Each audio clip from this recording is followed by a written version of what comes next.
let me introduce our panelists. Mark Watts, Cobb Cole, Jamie Seaman, Volusia County, Clay Irvin, Volusia County, Jonathan Paul, New Urban Concepts, and Sans Lassiter of LTG.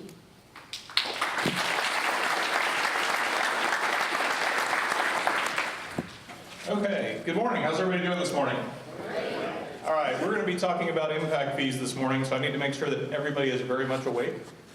This can be a really it's a very technical subject, so make sure you get enough coffee and everything else, but it's a very important subject. So without further ado, I've got about 5 minutes to go through. I'm looking at my iPad and advancing the other one.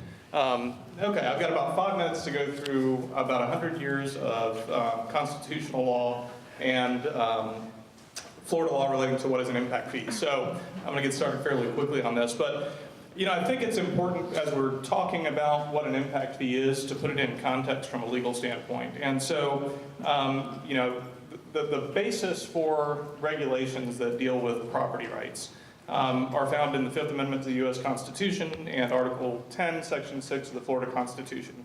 Those sections provide that private property rights cannot be taken without, in the case of the U.S. Constitution, just compensation, in the case of the Florida Constitution, full compensation.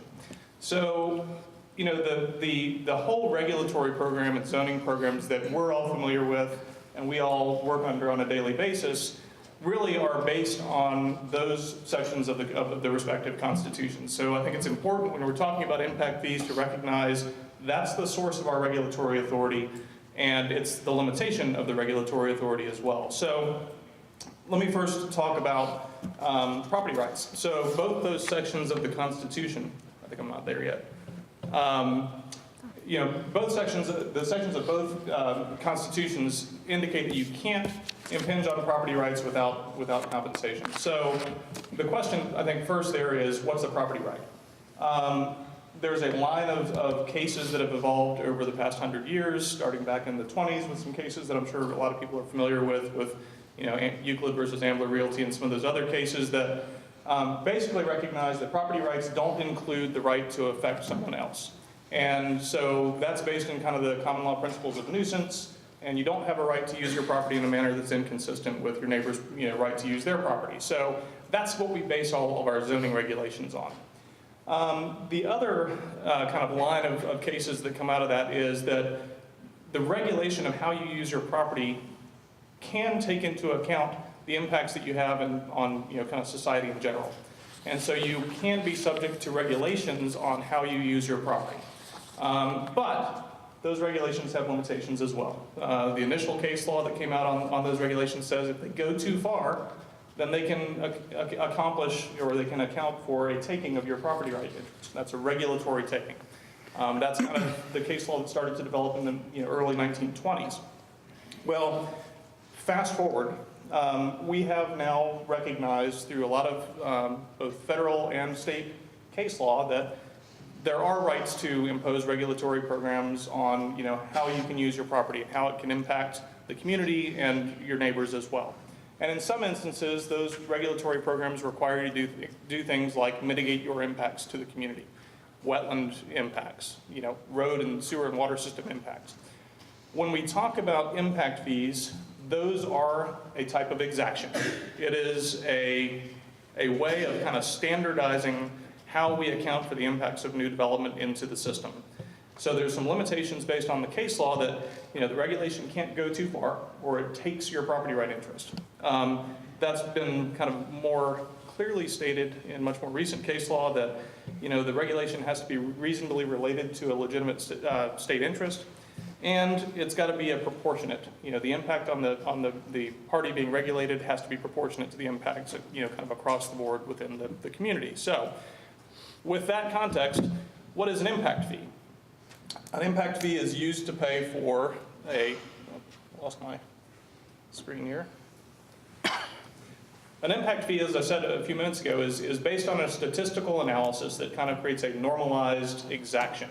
It's used to pay for capital improvements that are necessary to address impacts from new development in order to maintain adopted levels of service. It's calculated, to account for the additional impact that's represented by each unit of new development, whether it's a single-family house or a specific amount of non-residential development. There are specific calculations involved that we'll get into here shortly. So it's calculated to make sure that each unit of additional development pays for the additional infrastructure that is needed to maintain that adopted level of service.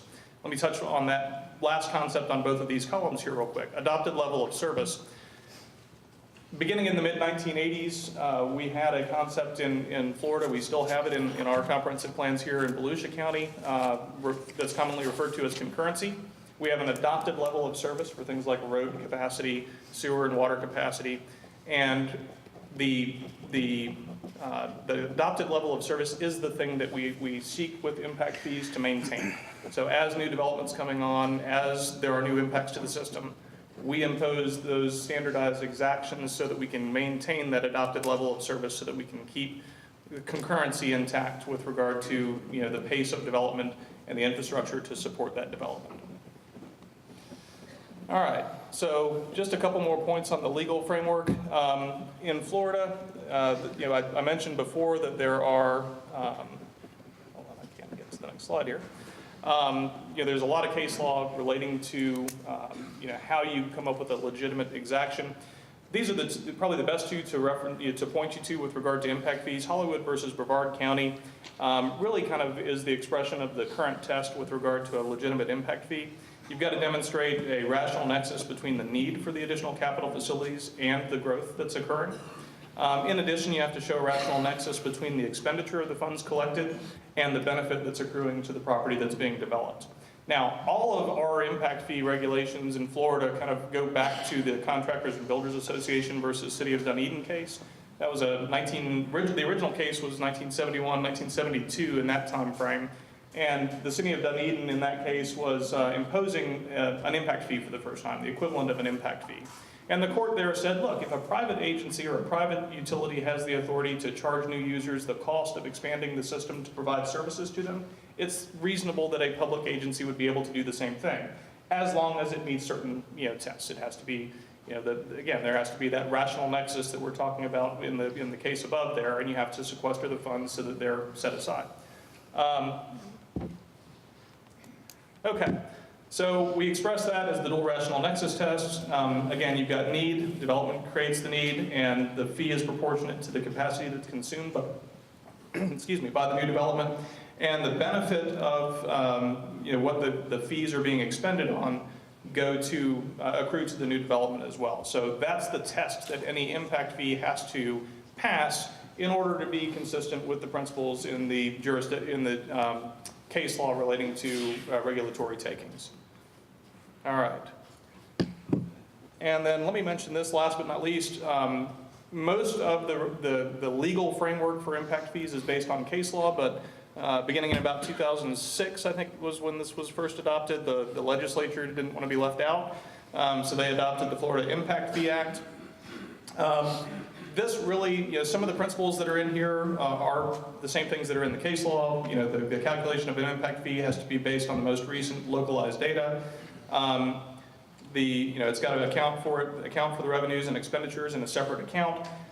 Some of the things that were included, though, requires a 90-day notice before you can have an effective date on your impact fee ordinance. That's kind of a new thing that came into place with the Impact Fee Act. And then the other thing was to kind of shift the burden of proof. So whenever you have an impact fee ordinance that's adopted, the government has the burden of proving by the preponderance of the evidence that the impact fee is legitimate and supportable. So with that, I'm going to hand it over to Jamie. All right, Volusia County adopted its transportation impact fee in 1986. Volusia County's impact fee is a road impact fee. There are two types of transportation impact fees. There's a road impact fee or a mobility fee. They'll get into mobility fees later. Volusia County's is solely for the purpose of constructing arterial and collector roads identified in the county's comprehensive plan. The county uses two funding sources for these road projects from the comprehensive plan, and that is the 5-cent local option gas tax, which can only be used for capacity, and our impact fees. We do have other impact fees, and the relevance of that will come up in just a minute. But I'll give you some examples of our thoroughfare roads are Dirksen in DeBerry, Howland in Deltona, Orange Camp in DeLand, Clyde Morris, Williamson, Timber Creek up in Ormond, and Pioneer Trail. All of those are just examples of the thoroughfare roads that are eligible to have the impact fees expended on. All right, I get the more mundane part. He got the higher level legal issues. I get the more mundane. You're going to hear these terms throughout the day, so I get to give you some basics on, the slides changed on me. Thank you. Impact fee credits. Impact fee credits are granted to the developer because, as Mark told you, the development cannot be required to pay without compensation. So if a developer constructs either an improvement that provides capacity or a new road, the county creates a credit account for them. An example of that would be Airport Road in New Smyrna Beach. When that road was constructed, the developer was given approximately $5 million in impact fee credits. The development did not consume all of those credits. The development only consumed about $2 million of those credits, which left $3 million on account. Those credits are still valuable to the developer, and he is then able to sell those on the secondary market, and any other development could then buy those and then consume those credits. This will become important later as you see the revenues that the county brings in have become less and less because of the credits that are already on account. The other terms that are important for us to address today are proportionate fair share.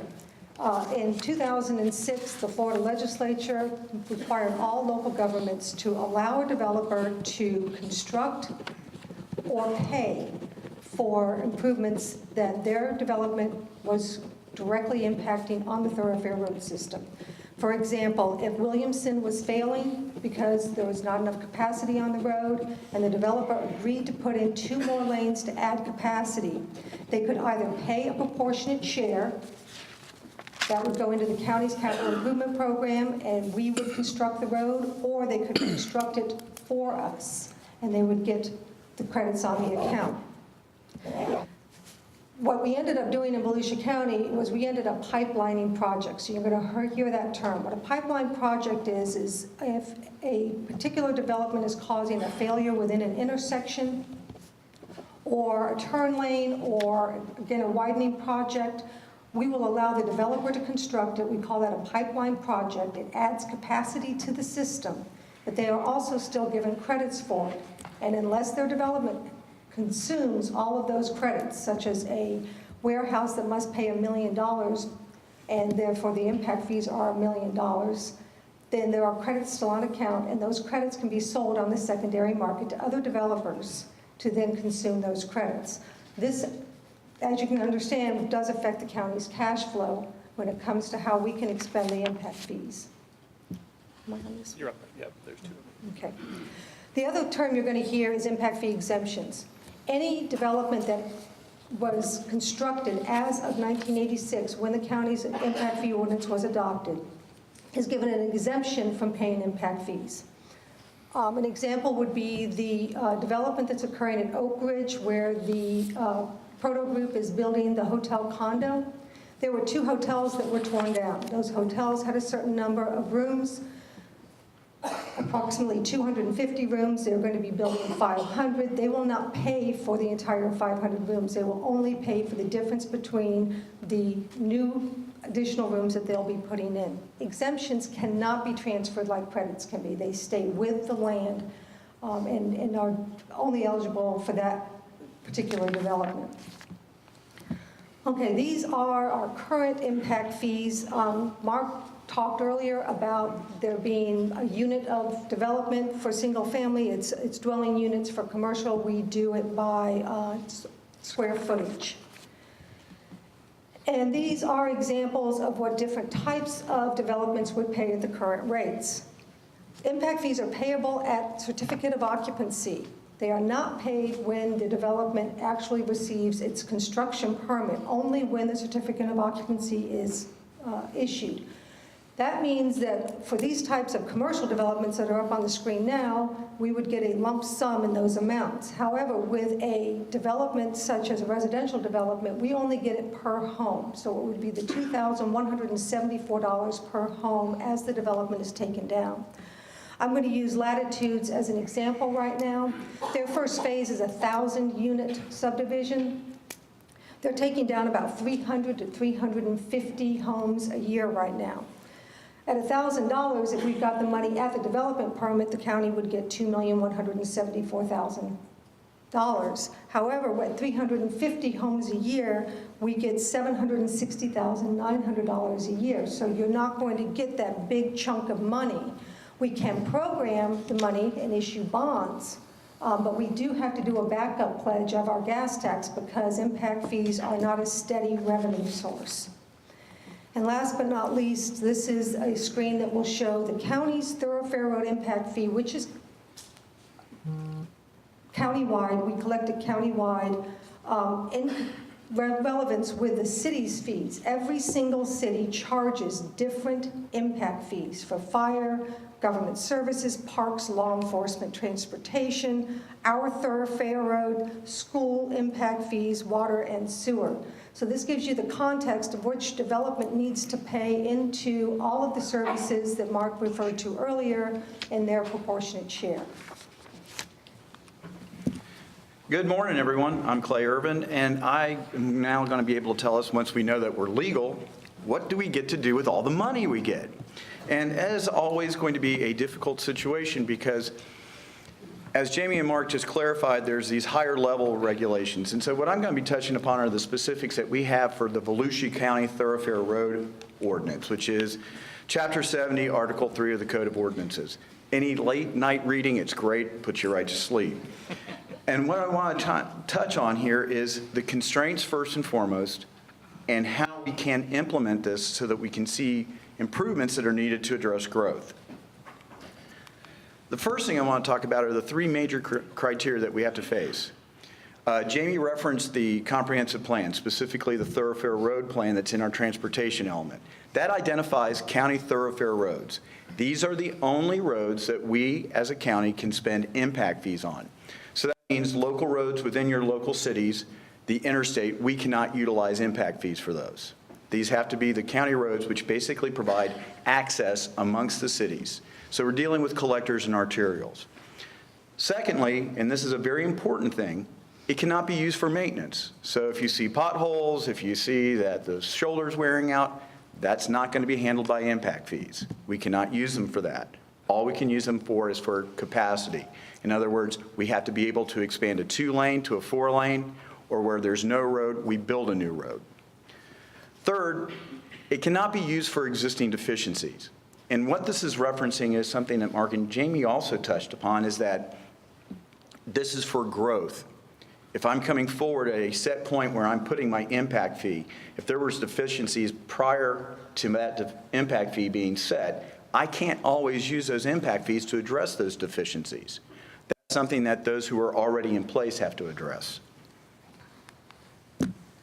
Here are some other two key issues, and it ties into what Jamie was talking about. They have to be utilized in a timely manner. In Volusia County, we have 7 years from whence we collect an impact fee to utilize it.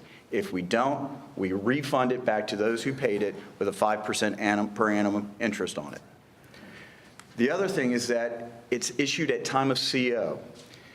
And from a planning perspective, that's a critical part, especially with single-family residential, because we're not getting that pot of money. As Jamie referenced, the 1,000-lot subdivision, in theory, generates $2.17 million. We're not getting it at one time. We're getting it as these homes are coming on and getting CO'd, which is great when the economy's hot.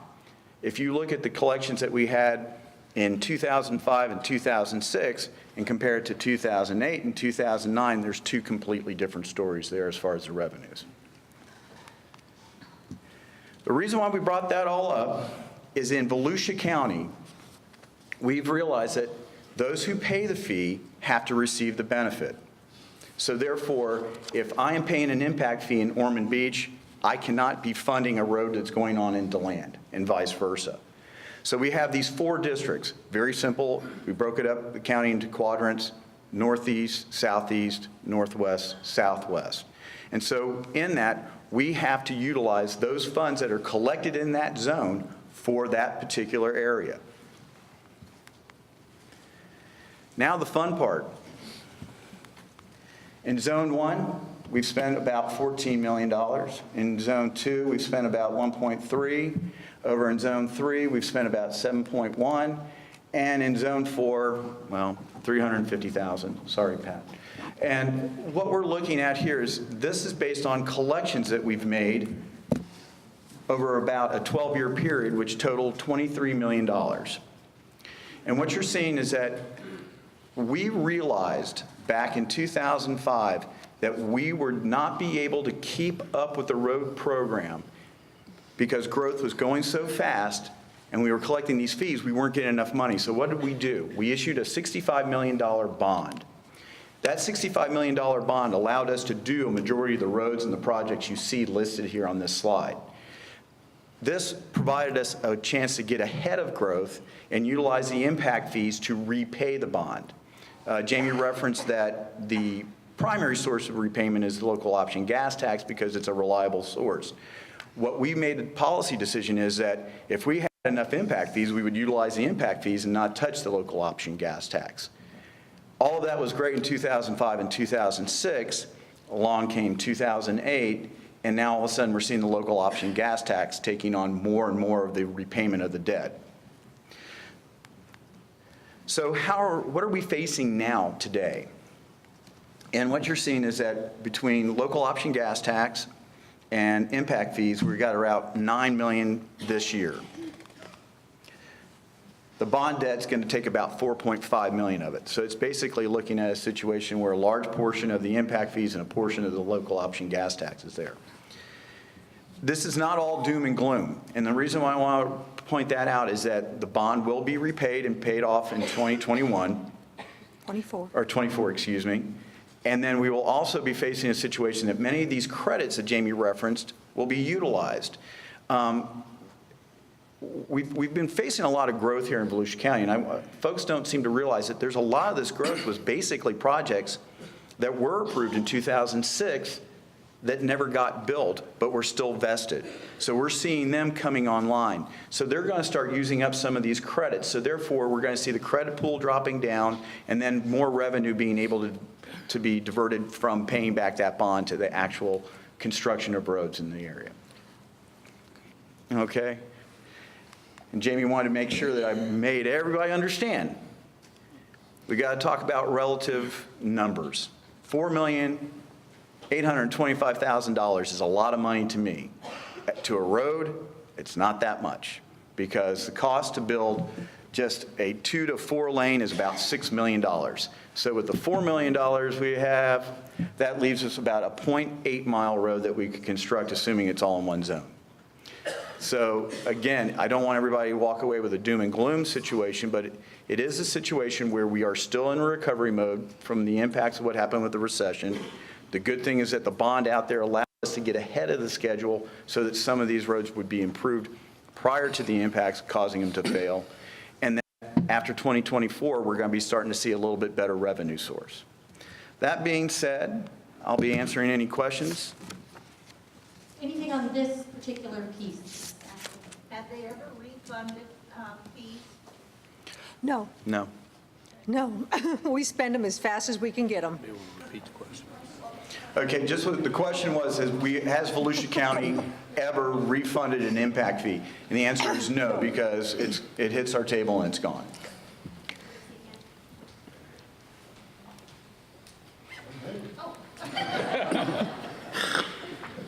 You showed the expenditure history. Do you have a revenue summary by the quadrants? Yes, we do. We have that available. I can get it to you. But I would like to explain why Zone 1 is only showing Zone 4 is only showing a $324,000 expenditure. That's because Orange Camp is underway right now. Orange Camp is a $4 million expenditure, The community meeting was held about 2.5 weeks ago to advise the citizens that Orange Camp will be widened from 2 to 4 lanes. So the money is programmed, it just hasn't been spent. So I didn't want anybody to think that we were leaving poor Northwest out. They have a project coming in very shortly. Thanks. A couple of things. So I went to an event, I don't know, maybe it was a month ago. The general thesis was that we weren't charging impact fees, but based on what you're saying, that's not correct. What sounds more correct is that the issue with impact fees is that you can't use them for anything other than whatever those roads are called. Growth related, it has to be a capacity on a thoroughfare roads. But it's got to be a thoroughfare road. So that's probably the That's issue, right? correct. It's also You're charging credits. impact fees, you just can't use them for anything other than a thoroughfare road. Though, and again, I got to clarify, this is Volusia counties, because I the don't care individual about Volusia city. County. Yeah, I'm only talking about Volusia County. okay. So That's fine. Also credits. But I Also also credit. won't talk about that later. But, so you read, so another issue was, if I'm reading it right or understanding it right, you collected $24 million of impact fees, but you committed $65 million of capital improvements. Correct. Correct. So one question for me would be, why'd you commit to $65 million of improvements? Again, one of the issues was in 2005, we were saying that even with the collections, we were not going to be able to save, for lack of a better term, save all the impact fees to do the roads in advance of development when they needed it. So what would happen is we would continue to get bits and pieces from the single-family residential development as they were going, but never have enough money to do the full project. So in order to get ahead of the curve, in order to get the roads constructed, we went ahead and floated the bond of $65 million so that that way we could have the revenue to go out, start doing the design, right-of-way acquisition, and construction of the different thoroughfare roads, such as like Timber Creek. That's one of the roads that was constructed under that from State Road 40 up to Venetian Bay. I appreciate that. So this is my last thing. I'm sure other questions are out there. So what I'm curious about is, why would the impact be calculated to be 24 million when the actual impact was 65 million?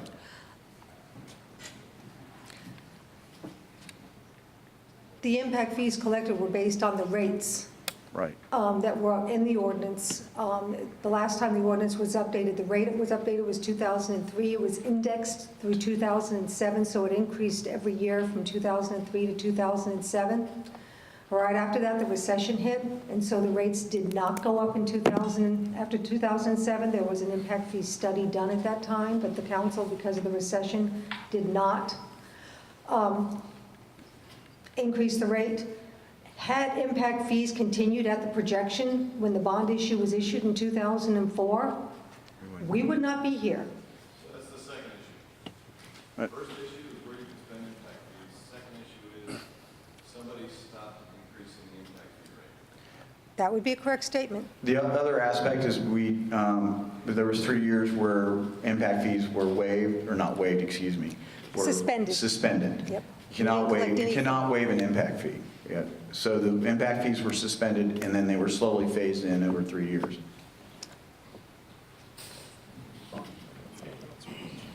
Have you ever looked at maybe changing the ordinance to where the impact fee is not limited, just the capacity? With the construction going on, I live out west of Venetian Bay, the heavy equipment, the cement mixers, the haulers, the bulldozers, they have an impact on the roads. I see the big craters, the roads are damaged. And it just seems that with the increased capacity of the development, the impact of this larger than normal equipment, there should be something in place to address those issues. I think you're going to get some of that answered in the next question when Jonathan talks about the formula and how the impact fees can be actually calculated and the vehicle mile trips that are attributable to each development. I think that he'll be able to answer some of that for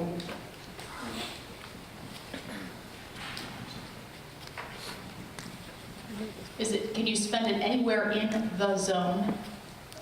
Yes, so in other words, within Zone 1, we collect $1,000. That $1,000 stays within Zone 1, and it has to be spent on a county thoroughfare road within that zone.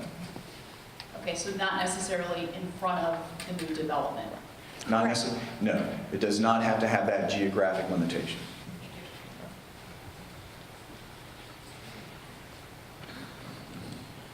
On your credits, do they have to be held within that zone also, or can they be transferred out?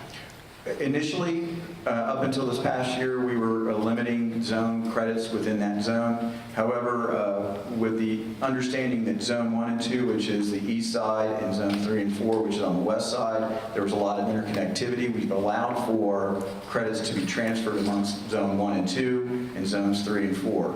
This would allow for the credits to be utilized quicker, and it would allow for us to be able to see that greater return on, or excuse me, greater revenue coming in into the impact fee. That doesn't seem quite right. I think the fees should be spent in their zones and not transferred out.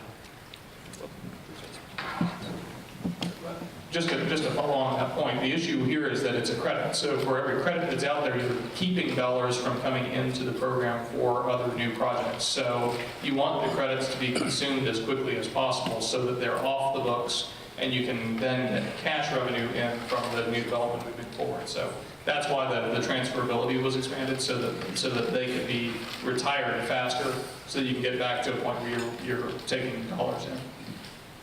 We do want a lively exchange, but we do also want to stay on track. Don't worry, they will stay back to answer any questions. We'll have a general Q&A afterwards as well, a much longer one. So please hold on to your questions. We should move on though, please. All right, thank you very much. My name is Jonathan Paul, New Urban Concepts. I'm going to talk a little bit more about the detail of how you actually calculate a fee itself. So there's really several major components that actually go into calculating the Volusia County impact fee. The most significant, as Clay touched on a little earlier, is cost. And there's a pretty direct correlation between the amount of the fee and the cost. So as your costs increase, your fee goes up. So if you add additional components to a roadway, or the cost of asphalt gets more expensive, the cost of labor gets more expensive, all those factors actually play into, one, the ability of the local government to fund roads, two, how much it costs and that cost that you include in the fee itself. The other major component of it is actually the capacity. How many more cars can you accommodate when you widen a roadway from 2 to 4 lanes? Or how many more cars can you accommodate when you actually build a new road? The other component of any type of fee generation is actually the impact of an individual development or the impact of the growth itself, i.e. how many trips does any one particular project put on a roadway. Back in 2006, one of the requirements of the Florida legislature was that any local government that adopts a fee has to use the most local data and the most recent. Shortly after the 2006 legislation, the Great Recession hit. And so most local governments haven't touched their impact fees in 10, 12, some of them 15 years. There's one Central Florida community that last updated theirs in 1991.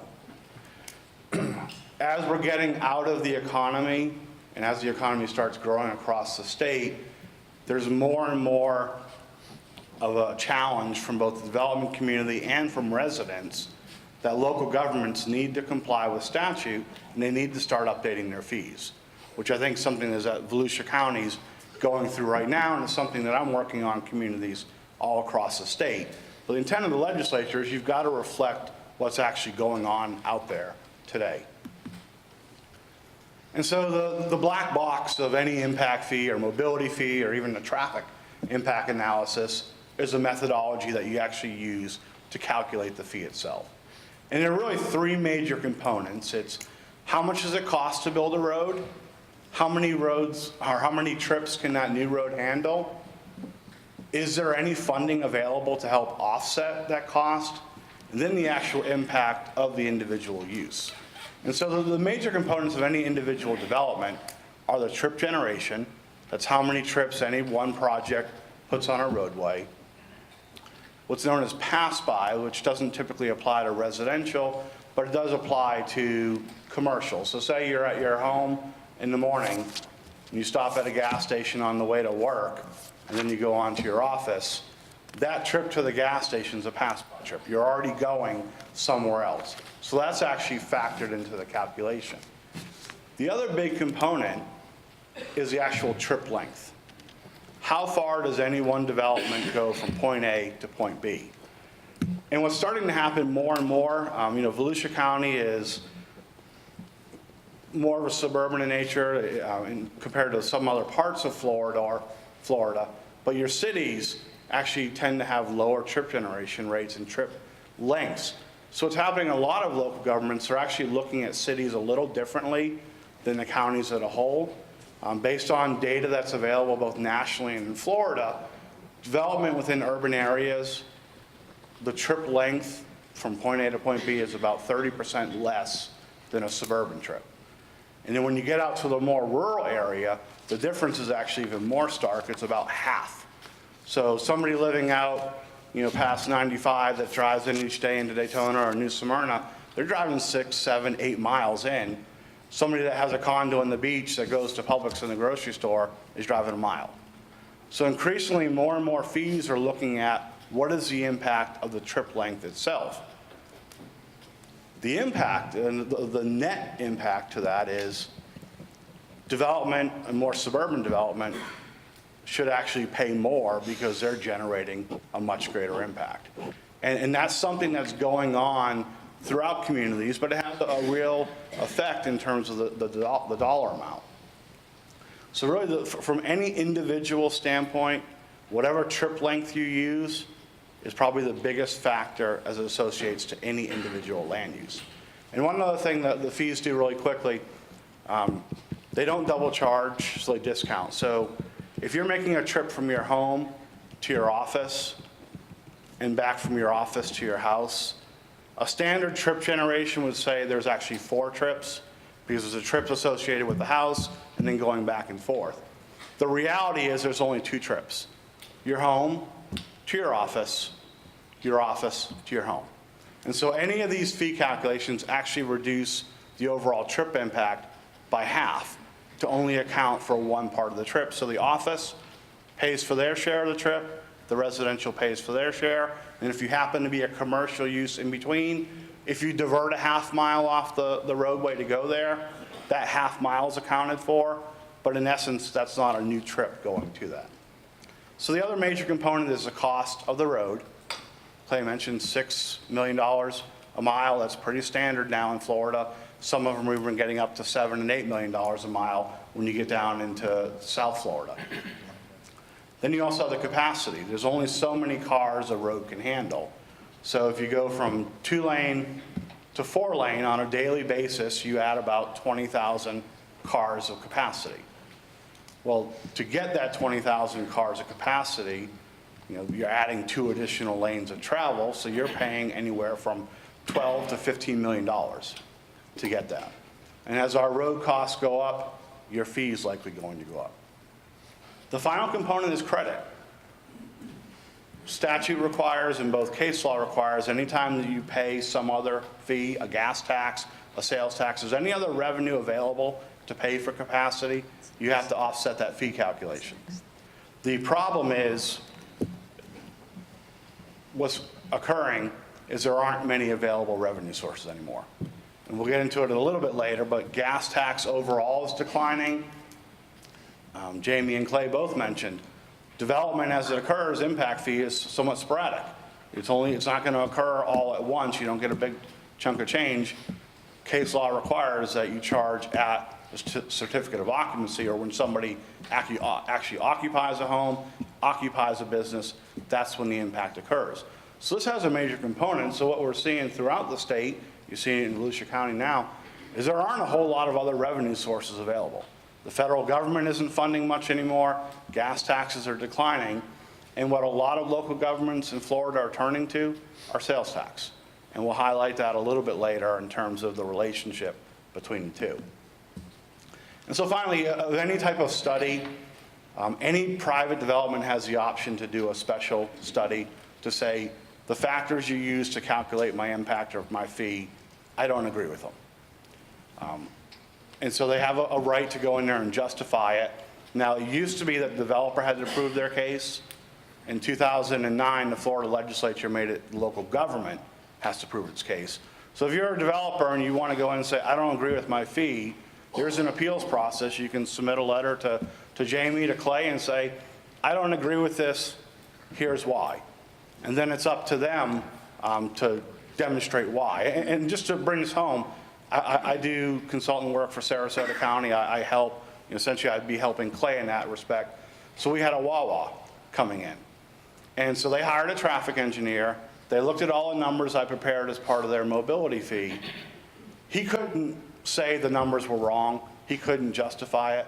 But one other thing that we did in Sarasota County is we put in an urban infill area, and recognizing that urban development has a much less of an impact. So the urban area actually pays 50% of the cost of the suburban area based on actual real world data.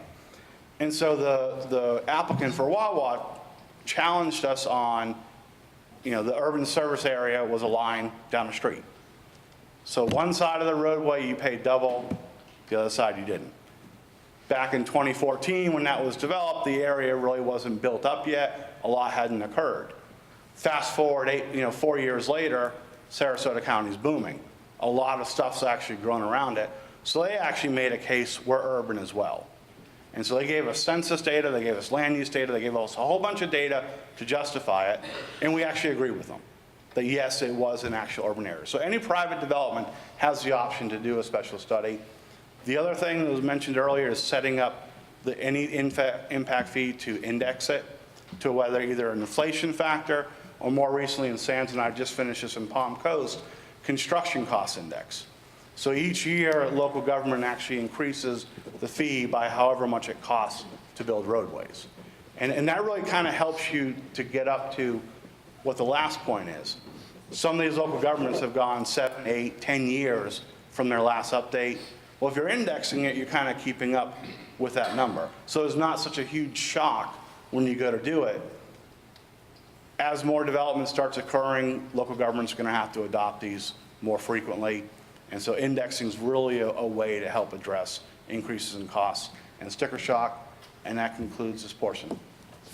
Questions for clarification on this section? Let me make sure there's no one on this side before I come back to Mark.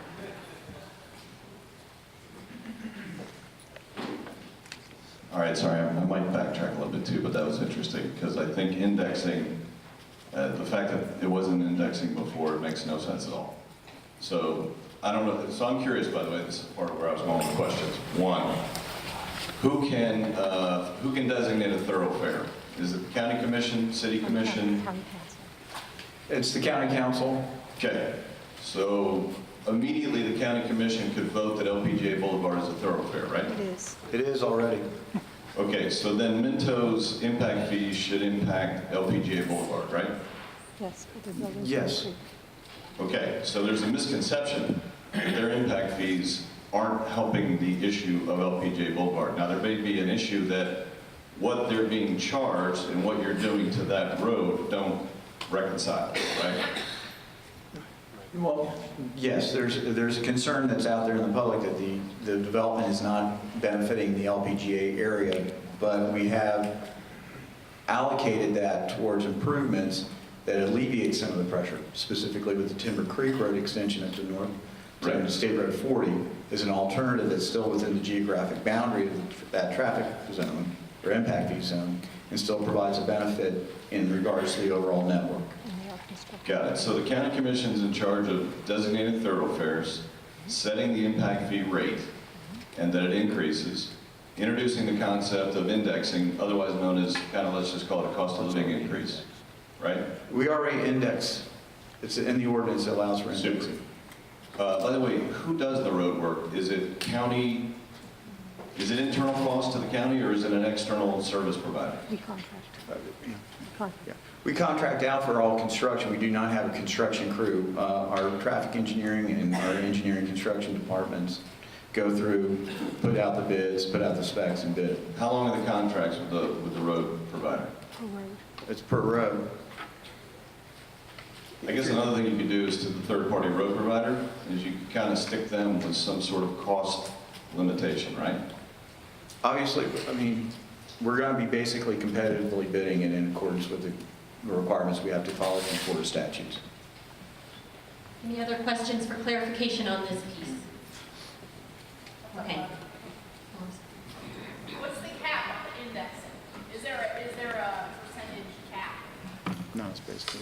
No, there's not a cap at all, and some local governments will put one on, but for the most part, they haven't, and they've just relied on whatever the inflation, CPI or construction cost index. Now, one of the point, that there was a question of whether or not Volusia County's index. It is, but during the Great Recession, costs weren't going up. Right. So when costs aren't going up, you can't keep. Also, it's a 1-year lag. So when we go to the end of this year, they're going to look at the prior year inflation and make the adjustment accordingly. It's not necessarily a forward-looking. So you are always a little bit behind, but in essence, the indexing helps keep you a little bit more honest. Anyone else?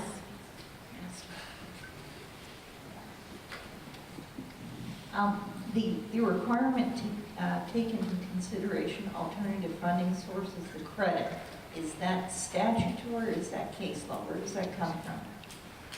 I believe it's actually, for certain, it's case law, and there may be a provision in Florida statute. I'll let Mark turn that over. Yeah, it's out of the case law related to impact fees. I mean, it goes to the proportionality of the fee being charged to an owner. So, what you're required to offset under impact fee structure is kind of to get you even with everybody that's already here. And then once you're already here, you're paying the same things that the rest of the public is paying. So, to the extent that you've got gas tax revenue that you're paying as a resident of the area now, you have to include that new revenue that's going to be brought in by that new resident, or that new non-residential user, in the formula in order to have a defensible formula. Could you comment again on the index, the inflation index or the cost index that you use? I mean, is it tied, as we all know, different things from an inflation standpoint tend to rise and fall at different rates. It's not, CPI is nice, but if you have certain segments that have much more growth in cost, do we tie it specifically to petroleum, other products that are specifically necessary for expanding growth, or is it just a general CPI? In general, I mean, the last time they updated this, it was the consumer price index. But since then, for I believe like the last 10 years now, the Florida Department of Transportation annually provides a construction cost index inflation factor, which accounts for asphalt, which accounts for concrete. And so as local governments are updating their fees, increasingly they're turning to the construction cost index versus the CPI. So what Volusia County is doing now, a lot of other local governments in Florida are doing it.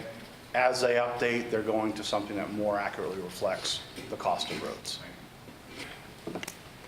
In some ways, I sort of wish this part of the talk had been given from the beginning, because I think it may make you understand a little bit better how we handle impact fees and how the impacts are determined and how costs are determined and where costs go to. Basically, I hope you, with this part of the presentation, can follow the money. Basically, what happens is throughout the county, not only Volusia County, but within the cities, they've all agreed to follow a process of analysis, and it's called traffic impact analysis. That process was adopted by the River to Sea Transportation Planning Organization, and they actually hold that document and ask everybody to follow those procedures so that when they do the studies, they're doing them on a common ground, a common basis, and also make sure they get funding from that same organization, which is kind of a golden tie. But basically what we do is we do a traffic impact analysis, and that traffic impact analysis will show that any project, any new development impacts multiple places, not just one place, but multiple places. And the larger projects that have a far wider reaching impact. And we actually have a very good technical process that's evolved over many years and that I certainly buy into, and I've done my part of using them. Basically, with the traffic impact analysis, what you're supposed to do is identify what is the cost to the development. Just to give you all a little bit of recent trends, history of recent trends. Developers are more coming in and saying they really want some kind of certainty to know what is it going to really cost to develop the project they're looking at. Is it going to be affordable? When they build it, will they be able to get enough return to make it worthwhile to do it, or will it actually cost more to build the development than they're ever going to get out of it? And so those types of questions are being asked more often, and we're being asked to look at it, and before we actually do the traffic impact analysis, which is a lengthy and a very expensive process, but before we actually do that traffic impact study, they want to know, well, what can they be looking to? So we've come up with some procedures to sort of look into the future with a little bit more than a crystal ball, but at any rate, just to let you know, impact fees are taken very seriously by the development community. The cost of development is taken very seriously, because originally impact fees were supposed to pay for development. It was supposed to pay for the cost of the increase to facilities. That was the entire concept. But what happened was it just didn't do that, and we can get into why it didn't do that, but the bottom line is the impact fees are not covering the full cost, okay? And most developers I work with are all for impact fees, as long as it's fair and across the board and everybody's having to do it. And especially in favor of it if they can say, I know that if I develop this project, I'll be paying sufficient impact fees that'll take care of all the impacts, and I don't have to worry about anything beyond that. That is not the case today. You're kind of going into it with an open checkbook, and that's a fear that any organization should have, public or private. At any rate, you do a traffic impact analysis. It identifies the improvement needs and the costs associated with those, and you can do a couple of things. You can either pay your impact fees, and you've got to prove that it's enough to cover your impacts, by the way, or you can make an improvement that is the same cost as covering your impacts. And either way, you're paying money toward development, and if you make an improvement, you're adding an asset to the public sector. And so that's something that I kind of want you to think about as we go through these next slides.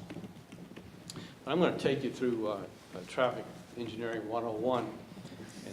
Anybody who really likes this, come see me for a job right after. No one ever has. I've lost staff after this presentation. But here, this shows a property that's going to be developed. And what we do is we do a traffic study. And by the way, before you do the traffic study, you got to sit down with all the agencies involved. This project may be on a state road, it may be on a county road, and it may be in a city. This particular location happens to be in a city, fronting a county and a state road. And by the way, it already exists, so it's not really a development or a redevelopment. This is totally fictional. The names have been changed. But basically, they hire a wonderful traffic engineering firm like ours, and they do a study, and the study indicates that there's issues associated with the development in terms of off-site impacts. So the traffic impact study, say in this example, shows 3 intersections that need improvements, and 1 roadway that needs to be widened. And by the way, they're measured against the adopted level of service that you have to provide for these facilities, these intersections and these roadways. In some cases, the county may have a different level of service than the city. A city could have a different level of service than the state. So we have to juggle several plates to make sure we're mixing metaphors. Anyway, we do this study, and it comes up with these particular issues, improvements that need to be improved. And what we do is we not only do we identify what issues are needed, we also do 2 more things.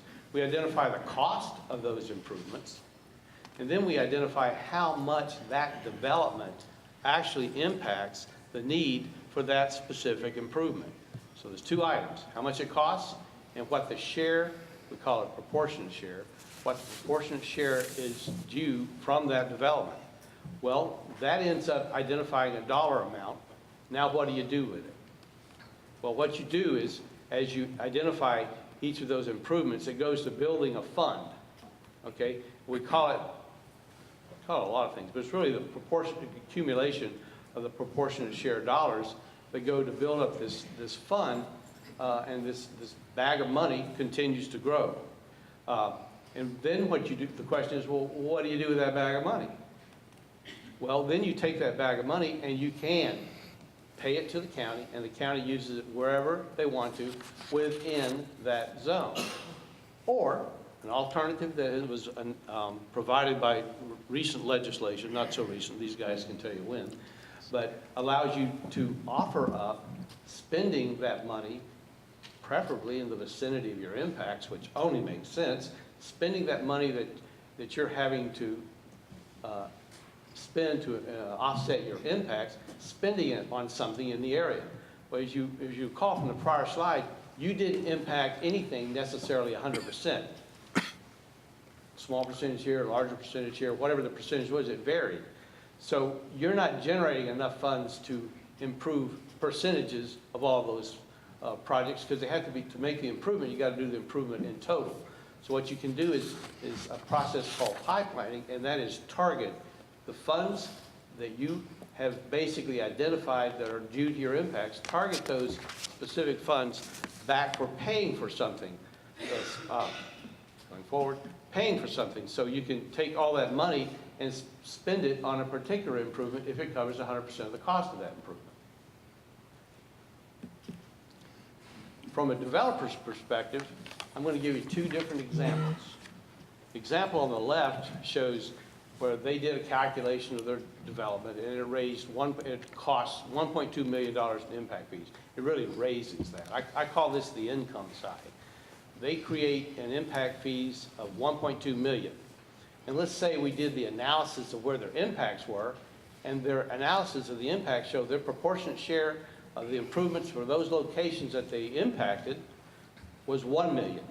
So their impact fees, $1.2 million, exceed their prop share in this example. Well, they still have to pay the impact fees. You have to pay your impact fees. So they pay $1.2 million. The second example on the right, same project, but in this particular example, let's say it's in another location, and the proportionate share was $1.5 million, which exceeds their impact fees.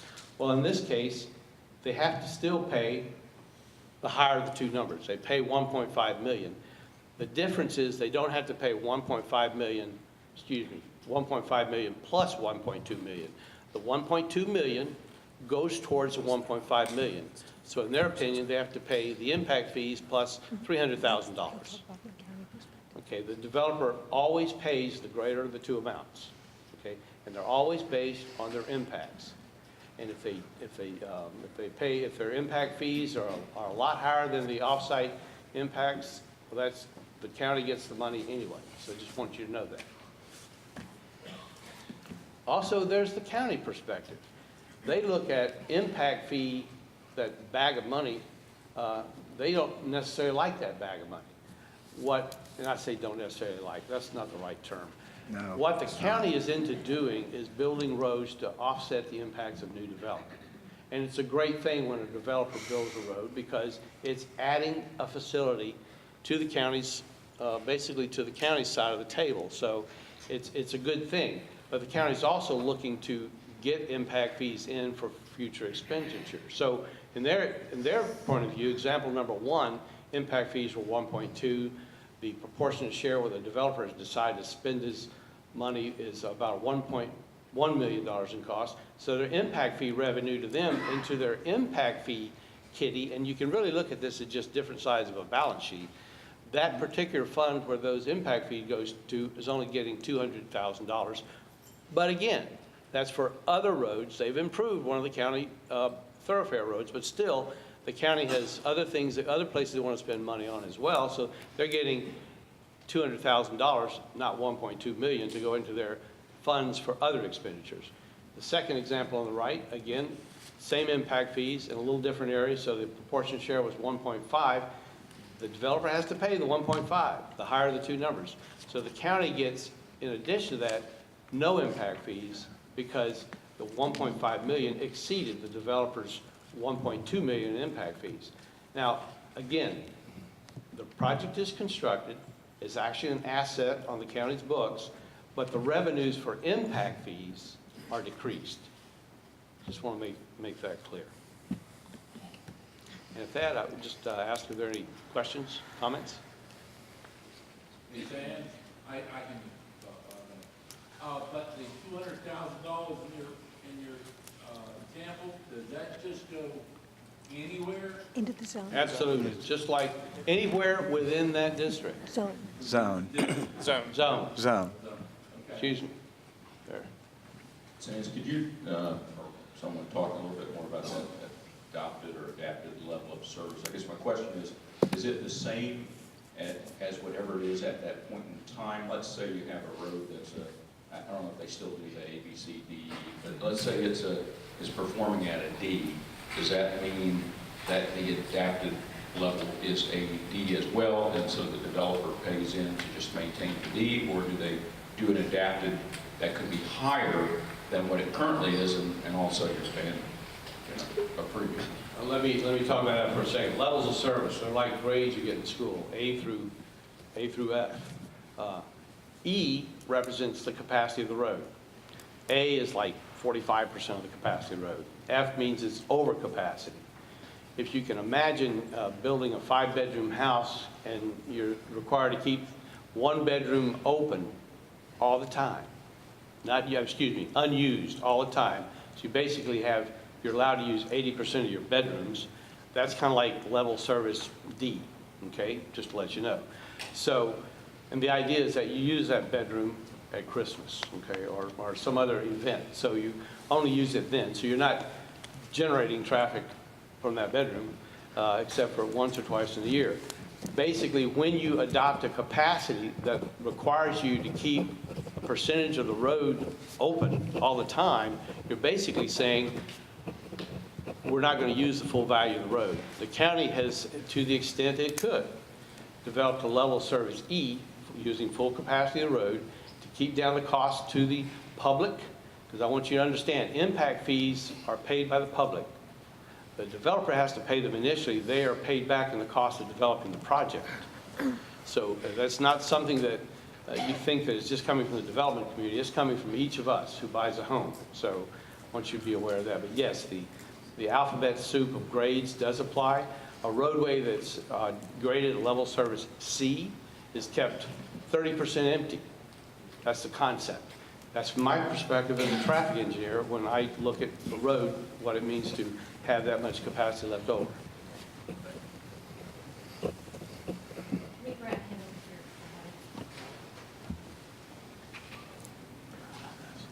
So if the rule is that the impact fees can't be used to solve backlog existing deficiencies, what's the mechanism to segregate the backlog so the impact fees aren't spent inappropriately? Very good question. Counts are done constantly by all agencies, especially the county and DOT. So they're aware of what's on the road, okay? As new projects are developed, they're actually put into a different category called vested trips. As they're approved, they're put into a category called vested trips. And as they develop, they come off of that balance sheet and go into the existing traffic as you do counts each year.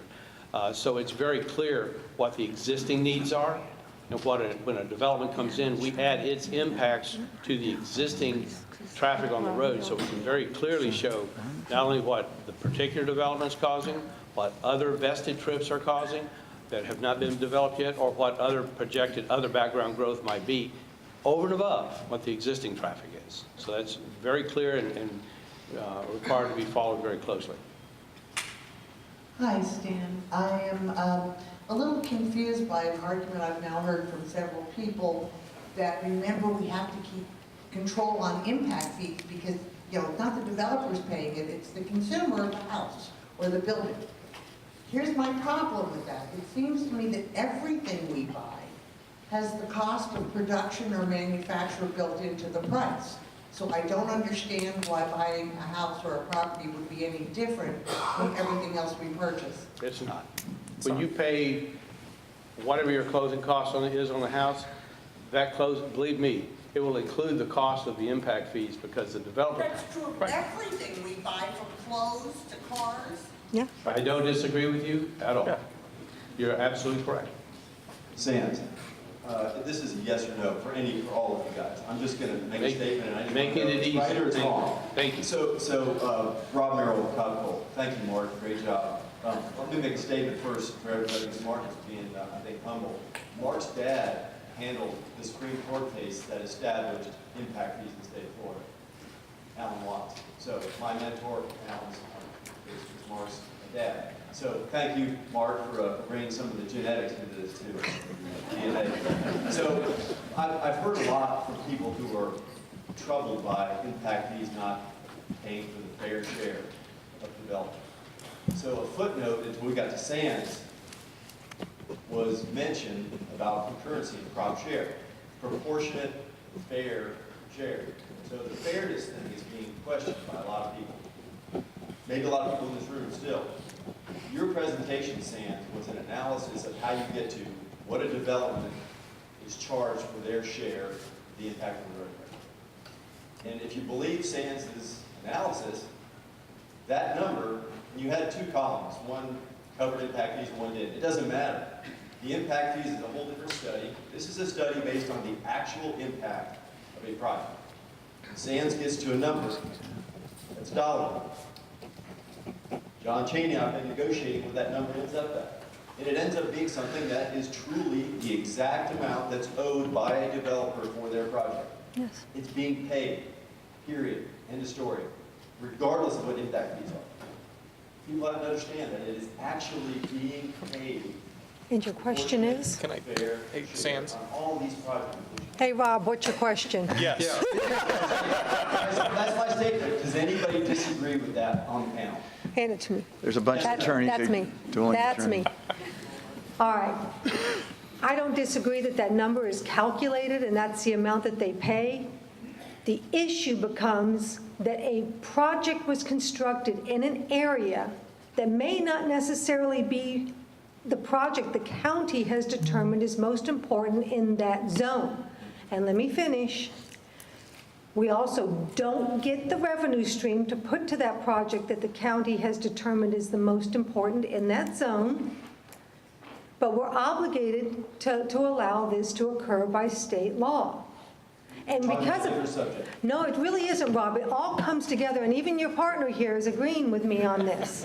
From a perception of the general public, you may have improved the intersection of LPGA and Williamson, but that may not be what the folks that are living in LPGA are worried about. They may be not understanding why they can't get out of their subdivision on LPGA. And they may be talking to their county council members that LPGA needs to be widened. And because that money went to that specific project, it did not come into the county's coffers to be able to use for that road widening. And that's the issue that I don't think people are truly getting their minds wrapped around. You are getting improvements on your road system. It just might not be where you, the resident, think is the most important project. And I just want to bring that up. It's actually a pretty decent segue into mine. And one of the things that a lot of local governments are starting to do is go with what's known as a plan-based fee. So it's actually based on a list of improvements. So the cost of the improvements goes to ones the community wants. So the way the current fee is structured is it's based on a level of service standard, and then proportionate share is based on a specific project. Developer can go build something. Under a plan-based fee system, the money gets spent on the projects in the plan. So I'm going to touch a little bit more on that nuance. But I want to start us off with a question. And raise your hands if you believe this is true. How many of you believe congestion is bad? Okay, all right. Not too many. I'm actually surprised. How many of you believe that we can actually build our way out of congestion? So the folks in Houston, Texas, and everything in Texas is bigger. They thought, hey, we can build our way out of congestion. The Katy Freeway, if any of you have been there, it is bad. Houston's a major metropolitan area. And so they decided that the solution is to go widen the interstate as much as they possibly could. 26 lanes wide, we're going to speed cars in and out of downtown Houston, get them to the suburbs fast. Everything's going to be great, there's going to be fewer accidents, less delay. Everything they said that was going to happen, the exact opposite happened. The crashes went up, congestion got worse from what's known as induced demand. You provide a free good for people, they start using it more and more as opposed to traveling other times of the day or doing something different.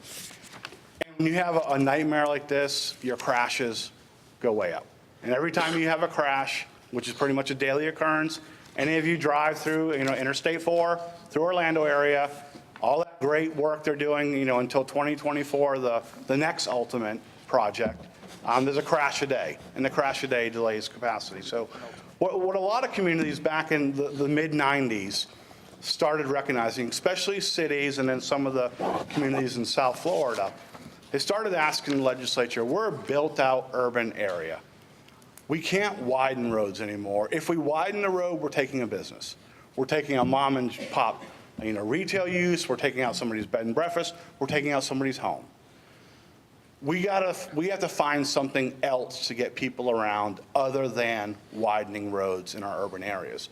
So starting really in mid-90s, the legislature started adopting a bunch of acronyms to help give urban areas a relief. And really in 2005, they started looking at it more and more. In 2007, the then Department of Community Affairs approached Alachua County, which I was working at the time, and said, we've gone up to the state of Florida and said, our county commission, if you know Gainesville, Alachua County, they don't like roads. They don't really want to build more roads. They actually have, both the city and county have a comprehensive plan policy that says no new 6-lane roads. So the maximum is 4-lane roadway. We don't want to build roads. We're still going to have growth. Can we do something different? And at the time, we couldn't. There wasn't a provision to allow a county to do something different. There were some provisions to allow cities to do something different. So we said, well, the Secretary Pelham at the time, DCA, said, well, I was considering this idea of a mobility plan and a mobility fee. The mobility plan is how do you want to get around your community? The fee is how do you pay for it? Will Alachua County be the test case? Sure. County Commission was happy of it. And so one of the policies the County Commission actually adopted, the very first policy, is congestion is a trade-off for the type of environment that we want that allows people to drive to and from their homes and offices. And it's also a sign of a vibrant economic community. And it's the intent of the county to look at other ways to get people around, either through additional gridded roadway network, connectivity, mixed land use, or other modes of travel. And since that time, the Great Recession hit right as the county was doing this. So nobody touched this mobility plan, mobility fee area until about 2011. In 2013, the legislature said, if you want to do something different than concurrency, if you want to do something different than a standard roadway impact fee, you can adopt a mobility plan, and the plan addresses 3 components. Your land use, which matters. You've got to have a mixture of land uses. Your transportation. If you don't want to widen roads or you want to do something different, you still have to provide mobility to people. Whether it's bikes, sidewalks, connectivity, you still have to get people a way to get around. And the third is you got to fund it. And you can't just rely on development to fund it, but you've got to look at other funding sources. Gas tax, sales tax, community redevelopment area, contributions, developer contributions, something, but to look holistically at how you get people around in your community differently than widening a roadway. And so what this has evolved from, and initially the state said, oh, it's a great idea that the counties and the cities work together and they develop these mobility plans. Well, the reality is counties, for the most part in Florida, with the exception of Miami-Dade and Broward and Pinellas County, still have roads to build. There's still a demand to go from DeLand to New Smyrna, just like there's a demand to go from Deltona to Ormond. But what you can do is there's not necessarily that demand when you're in the city itself. And so what's increasingly happening is mobility plans and fees are being looked at as solutions for cities whereas counties are still looking at roadway impact fees or a proportionate share, because there is a need to widen the road, which is what impact fees go to pay. There is a need to provide turn lanes. Some instances, along State Road 44 and some other areas, roundabouts are a solution to increase capacity, and sometimes a signal. So there is still a need for roadway impact fees in a certain context. But within your cities, and I'm working on several right now, Miami Beach, Palm Beach Gardens, West Palm, Bradenton, getting ready to potentially start St. Augustine, they don't have a single roadway project in their long-range transportation plan. 22 years, 25 years out in the future, they don't identify a single project to widen or a single new road. So the question becomes, how do you charge a roadway impact fee or concurrency in a community where you're no longer building roads? And so, well, the solution is looking at a mobility plan and mobility fee, and what they're doing is they're spending that fee and they're basing that technical report on sidewalks and streetscapes. To put in DeLand, they have a great example of what's known as a living street, where really all modes of travel mix. Bicycle facilities, trails, on the understanding that these cities have elected to encourage people to walk, to ride. New Smyrna, I saw last night several golf carts. Increasingly, Sands and I worked on a project in Vieira where they actually allow golf carts on all local roads in there, and people actually use them. They go to Publix, they go to the grocery store, they go to the high school. And so more and more cities are looking at creative ways to get around. And like a mobility fee or an impact fee, back with that methodology I put out there, the methodology for mobility fees is even more complex, but there's actually a rational basis for it. And all that data goes into defending what the final number is, because essentially you've got to be able to support these type of calculations. So the biggest difference between a road impact fee and a mobility fee is road impact fees are based on moving cars, whereas mobility fees are based on moving people. So what you actually look at is, how does a person get from point A to point B? And why it really works in a city is because trips of a half mile, a mile, 2 or 3 are more likely to occur within an urbanized area. Once you get out into a standard subdivision out in the suburbs, you may drive 2 or 3 miles just to get out. I'm not sure if Volusia is as bad, but Hillsborough County, where I do a lot of work, Orange County as well, you'll drive 1.5 miles, 2 miles just to get out of your subdivision onto a roadway. But in your city, in your downtown Orlando, near Popcos, Daytona, Ormond, DeLand, any one of the cities here, is how do you get people around? And increasingly new technologies, scooters, electric bicycles, Segways isn't necessarily new, but the technology that Segway's created is spawning a whole new industry of mobility.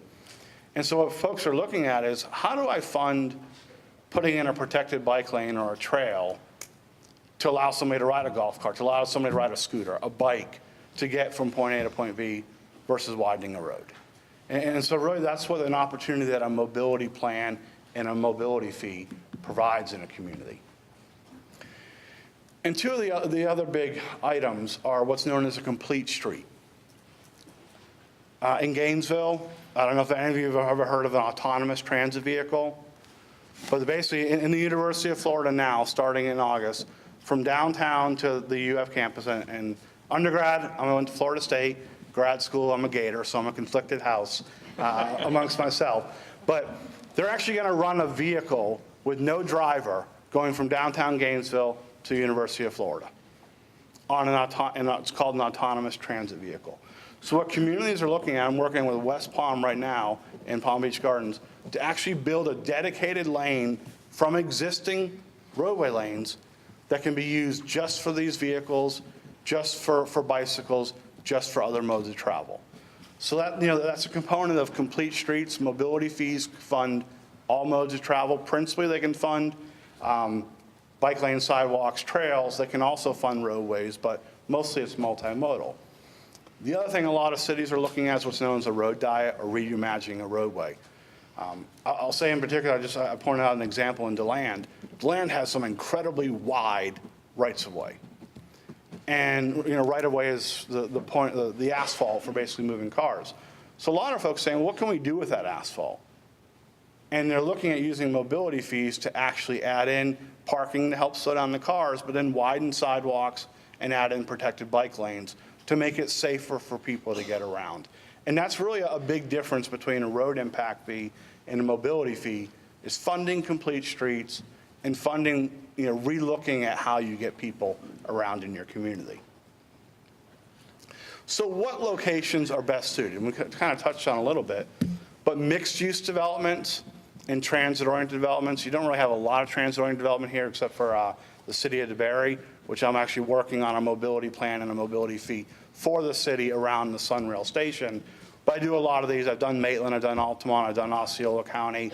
I'm doing West Palm, Miami Beach. So there's a lot of communities where you have different ways to get around. Mixture of uses. You have a master plan community that has shops, homes, businesses, schools. I'll go back to the Vieira project. We actually found that the Vieira DRI down in Brevard County actually produced 50% fewer trips than were projected because they had all this mixture of uses. And essentially what Vieira is it's a city. So what you see in Ormond, what you see in DeLand, what you see elsewhere in this community is the city has all these components that people can live in, and they drive a mile, two, they walk, they bike, but they get around. So in these mixed-use areas, in transit-oriented developments, and increasingly in downtowns, community redevelopment areas, even overlay districts, if you're going to get started on one, those are the places that you have the greatest opportunity to get people around, and most likely you're also not going to widen roads in those areas. And so this actually provides a funding source to help build sidewalks, to help build bike lanes, to help build other types of facilities. And with that, I'm going to conclude the presentation and open up for questions and answers. My question would be, has to do with the radius of impact, and I've noticed the radius of impact in mileage from the development. But what in the impact fees pays for the increased load on already existing facilities? Otherwise, the impact fees are going to cover the new roads we need, but those new roads continue on into the town. What covers the impact on the town for these fees? Just to clarify, we got a 2-lane widen to a 4-lane, and it goes into a town which already has either a 4-lane or has an existing 2-lane.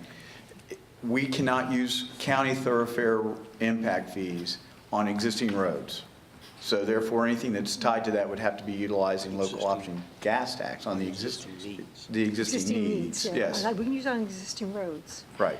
Well, we can widen roads, Right. but we can't utilize impact fees to improve existing roads. So the deficiencies are not. If I can, Clay and I used to work together, so I know what he means and he knows what I mean. But basically, you can't use impact fees to pay for the impact of existing deficiencies. You can spend them on existing roads. You have to spend them where they're designated. County impact fee has to be spent on county roads. City impact fees are typically spent on city roads. But impact fees are by law set aside to pay for new development, not existing deficiencies. And you're noting the very problem we're all scratching our heads about. How do we fix that? And that's local option gas tax. I have a question. It just seems that we're doing everything backwards. We prove these big box developers with thousands and thousands of new homes. But we're dealing with the same county road that we've had for 40 or 50 years. We have a developer just north of us has done it the right way. The infrastructure, Williamson Extension, was put in, not one house was put up. Before that was completed, the developer donated that land, I understand, to the county, and the county built it. Is there a way that the county can build a road where if the developer donates part of his land, but the county has the money available to build an extension of funds available for something like that? Well, as I explained to you, and I think goes all the way back to Clay's slide, we paid for new roads and expansion of roads through the 5-cent local option gas tax and impact fees. Those are the two funding sources. The remaining gas tax is by federal and state law sequestered for maintenance and operation only. We may not use the rest of that gas tax for that purpose. So those are the two funds. And so unless there's some other funding source, we don't have the money to currently widen that road. I can give you an example. LPGA, we have the right-of-way. We have 200 feet of right-of-way to widen LPGA. We do not have the money in Zone 1 to widen LPGA right now. And I think the example that you're talking about with the roadway that was built kind of in advance of development, that actually was done through an impact fee credit agreement. Yes. I represented the developer when we were negotiating that, and we had an agreement to build that roadway in exchange for, I think it was the total cost of it was around $9 million for the right-of-way and for the road construction. We were able to capture our impact fee revenue as it comes out of that project to pay that back. So that's an example of where it's worked very well to get that infrastructure in place in front of the demand for that additional infrastructure. Again, from a lot of the issues I think you see right now in the road program and in the some of the background deficiencies and everything else that we're all having to deal with is the timing of how revenue has come in and some of the things that have occurred over the past 10 and 15 years from an economy standpoint that have, I think we talked earlier, and Mark raised the question about, why did we issue a $65 million bond issue when we've collected $24 million in impact fees during that time? A lot of it is things, assumptions and projections that were made for that bond issue. Things changed. The economy changed in ways that people didn't foresee, and we're still dealing with the fallout from that. So, I have a question here. Along the lines of what you were just talking about, have you ever done a post-analysis of the effectiveness or the accuracy of the impact fees, say 5 years, 10 years after the fact? The Volusia County Comprehensive Plan does its evaluation year, beginning of the year. There's a couple different issues that you're talking about. First and foremost, level of service analysis, we have to address that through our comprehensive plan. So what we do is it was mandated every 7 years, and now basically what we do from a staff level is look at our transportation element, go through and determine what changes we need to make. That's at the 10,000 level. Then, and I'm going to get to this in a little bit, we also do annual traffic counts. We look at vested and committed trips. We talk about future development. We look at what was done in the past so that way, if we need to tweak what our road program is going to be, we do so. When we had a viable revenue source coming in, prior to the recession, Volusia County did what they called the traveling roadshow. They went to all the cities, identified what was coming in, and worked with the cities to identify where that programming needs to be, not only based on what we're experiencing, but also what we're projecting. So yes, we do have that return process to make sure we're double checking what we're doing. And how's that working out? Are you? You'll see in a minute. Project. You're stealing my thunder, man. I got a few more minutes. Let me get to it, and then I'll be glad to talk about it. All right, let's continue. Okay, you're up, Clay. Now, thank you for the segue, sir. Talking about what are our infrastructure needs. You've heard some names bandied about it. I do have to give a lot of credit. John Chaney, who is the director of our traffic engineering division, and Melissa Winstead, who is a transportation planner. They live and breathe this every day. They're the ones that are meeting with the developers to figure out what's going to be developed, what the impacts are going to be. And more importantly, they are the accountants. They're the ones who are saying, okay, here's this road, here's the capacity, here's what we have.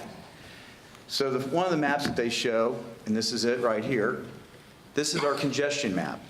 And I'm going to break it down relatively quickly. We have our roadways out there. You'll see the red lines are critical. That means right now, all the traffic that's being counted out there exceeds the adopted level of service. Then you have near critical, which means we're not there yet, but we're getting close. Then you'll see vested critical. These are roadways where it's getting close. The actual trips aren't necessarily on there, but when we start adding in all of the approved projects and their traffic on there, it's going to be critical. Then you have that same vested near critical, again, looking at what's on the road, what's approved, are we getting close to it? And then we have the general impact fee zones shown on that map. And the reason why we're showing it is this is showing daily congestion. This is an average. We go out there, we take our traffic counters, you'll see the tubes. We come up with the numbers that are happening there, and that's our basis that we add in the trips from these traffic impact assessments. So it gives us an idea of where we are facing some difficulties. We referenced earlier about policy constraints. If you look up in that map, you'll see up in the northeast area in Norman Beach, State Road 40, coming basically beachside over to US 1. That is a policy constrained road. That road will never be widened. So in that particular situation, an impact fee is not going to necessarily be allocated to there because we're facing a situation where the local municipality has decided to implement what Jonathan was talking about, complete streets, because it's an urbanized area. Same situation when you look at 1792 through Woodland, or excuse me, through DeLand. You'll see that in that same situation, they have a very active downtown. They've made a conscientious decision on how it's going to appear, and they've made a decision that they are not going to widen that roadway to damage that beautiful downtown. So what you have to look at is what are our alternatives. We also look at peak congestion. And this is the one that most people experience and have the greatest frustration because, you know, you can drive on certain roads during, you know, non-peak times and flow quite well. It's in the morning when you're trying to get to work, trying to get to school, or the reverse trip that everyone gets frustrated. And this is a map that Melissa and John put together, and it shows all these different segments that we are experiencing peak hour congestion. And so when we start looking at that, we have to figure out what are some alternatives? Can we do some improvements to the intersections? Can we talk about addition of turn lanes? Can we modify how the operation of the intersection is working to improve it? Are there other improvements that we can do to the segments to helpfully make sure that that flows? One issue that has definitely come to the forefront is the issue of bridges. The one thing I want to kind of bring out is you'll see capacity and functional obsolete. There's a structure that is a bridge, and there's a carrying capacity that is a bridge. So when you see that a capacity issue, the LPGA bridge over the Tomoka River is structurally sound. But the problem is it's 2 lanes, and it's starting to meet its capacity. Whereas I start talking about the Main Street Bridge, the actual traffic volume may not be coming close to what the capacity is, but we're facing an older bascule bridge, which has a definite lifetime, and is getting close to being past that lifetime. So those are the 2 issues we're facing. And I have to point out that the 2 functionally obsolete bridges, Main Street Bridge, which we all know, Knox Bridge is also known as High Bridge. It's part of the loop. That's what bridge that is. Those are both bascule bridges, and they're both nearing their capacity, and they are both 100% the requirement of Volusia County. Funding. Right. This is the one, as we were putting together this presentation, people were like, we can't really see what's going on here. And we apologize, but we're kind of being snarky here because the red and yellow roads, those are our wish list from Volusia County. These are the roads that we feel need to be widened and it needs to be important that they get funded. The blue, which are really hard to find because there's only 4, are the ones that we have funding for over the next 5 years to get those completed. So what you're seeing is that we do have a situation where the revenue stream and the ability to fund for improvements over the next 5 years has critically hampered what we can do as regard to our road program.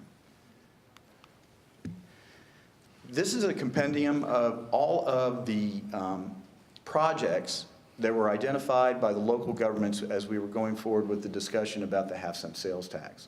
The reason why I'm bringing it forward is it is a very busy set of maps, but the thing about it is there's a great deal of correlation between what we showed as being needed as well as the cities.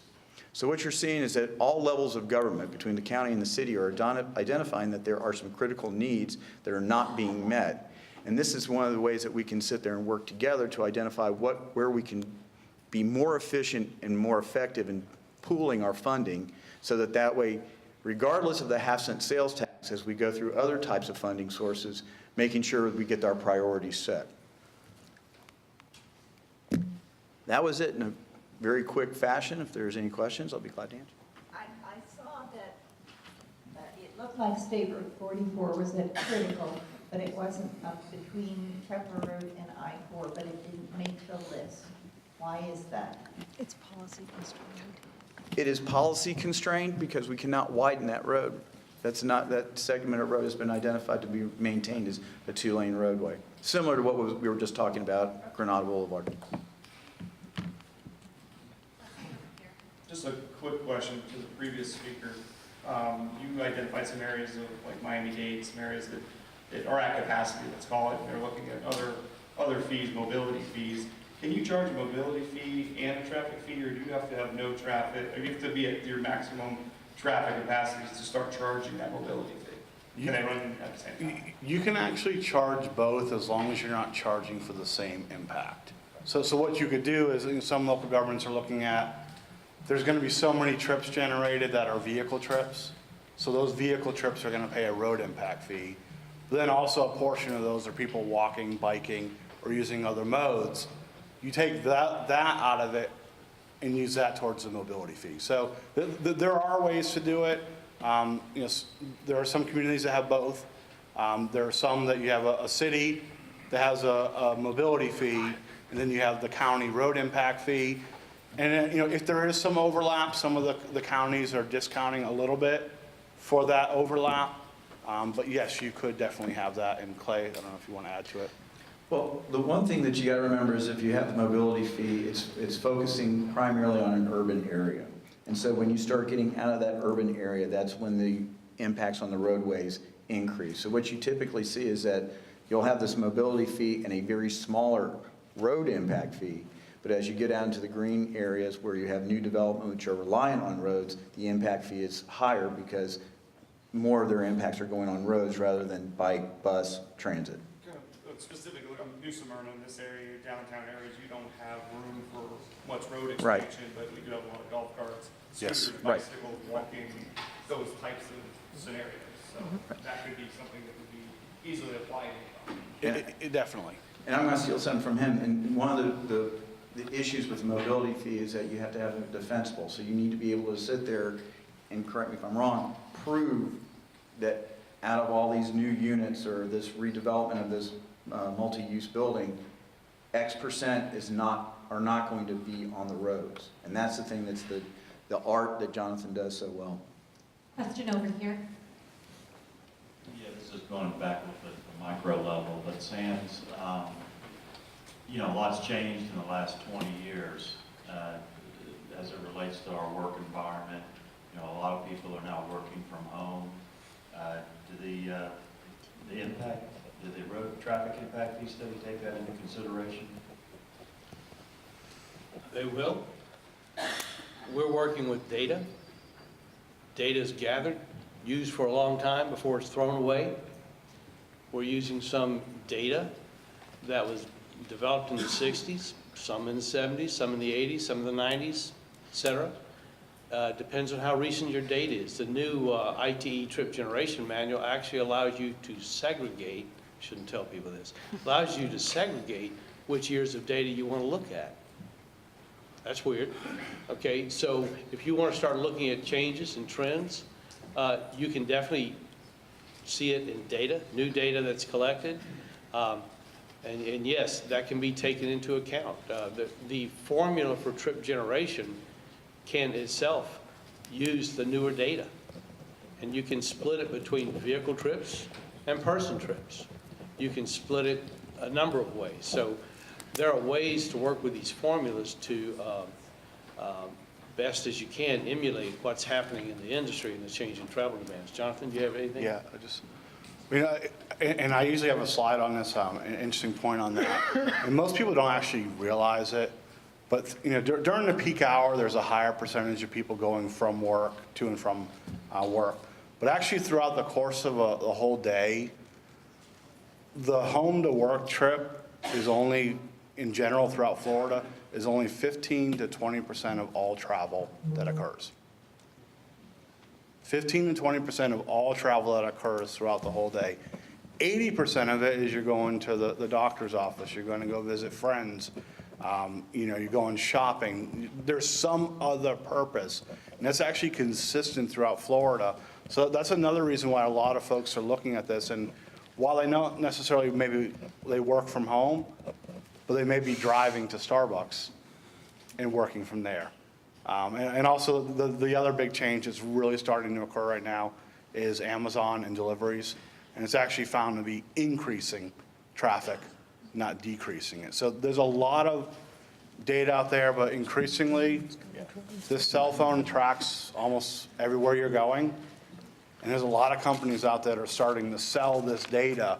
So over the next, it probably won't show up in this impact fee, but in the next 4 or 5 years, more and more of the data specific to where people get around is actually going to be working its way into the fees itself. Okay, and then I got one other question.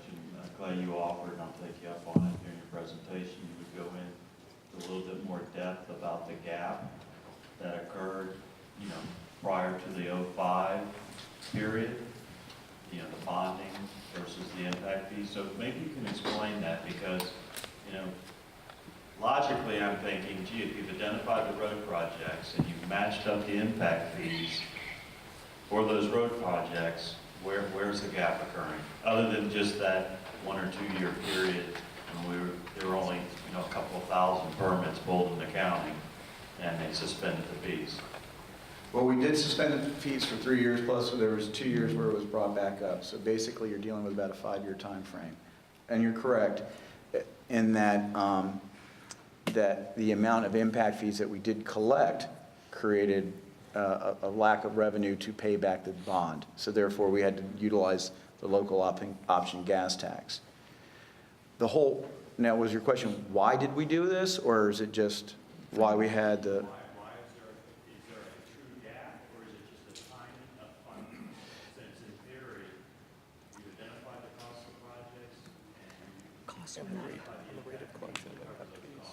Okay, I got a ton of people talking, they're ready to rock and roll on this, so I'm going to give my shot and then these other folks are going to jump in. But the simple fact is this, you had construction costs change. Second of all, there is a gap, but it's starting to close because there's a great graph that John Chaney and his folks put together, which shows this basically U-shape. Because we had our impact fee collections and we were able to pay off the bond. Then all of a sudden, right around 2008 till 2013, we were down in the depths, and that's where we were having to use the local option gas tax. Now with development coming back on and the economy stabilizing, that amount of local option gas tax is decreasing, so we're getting on the other side of the U. Does that address your question, or do you need...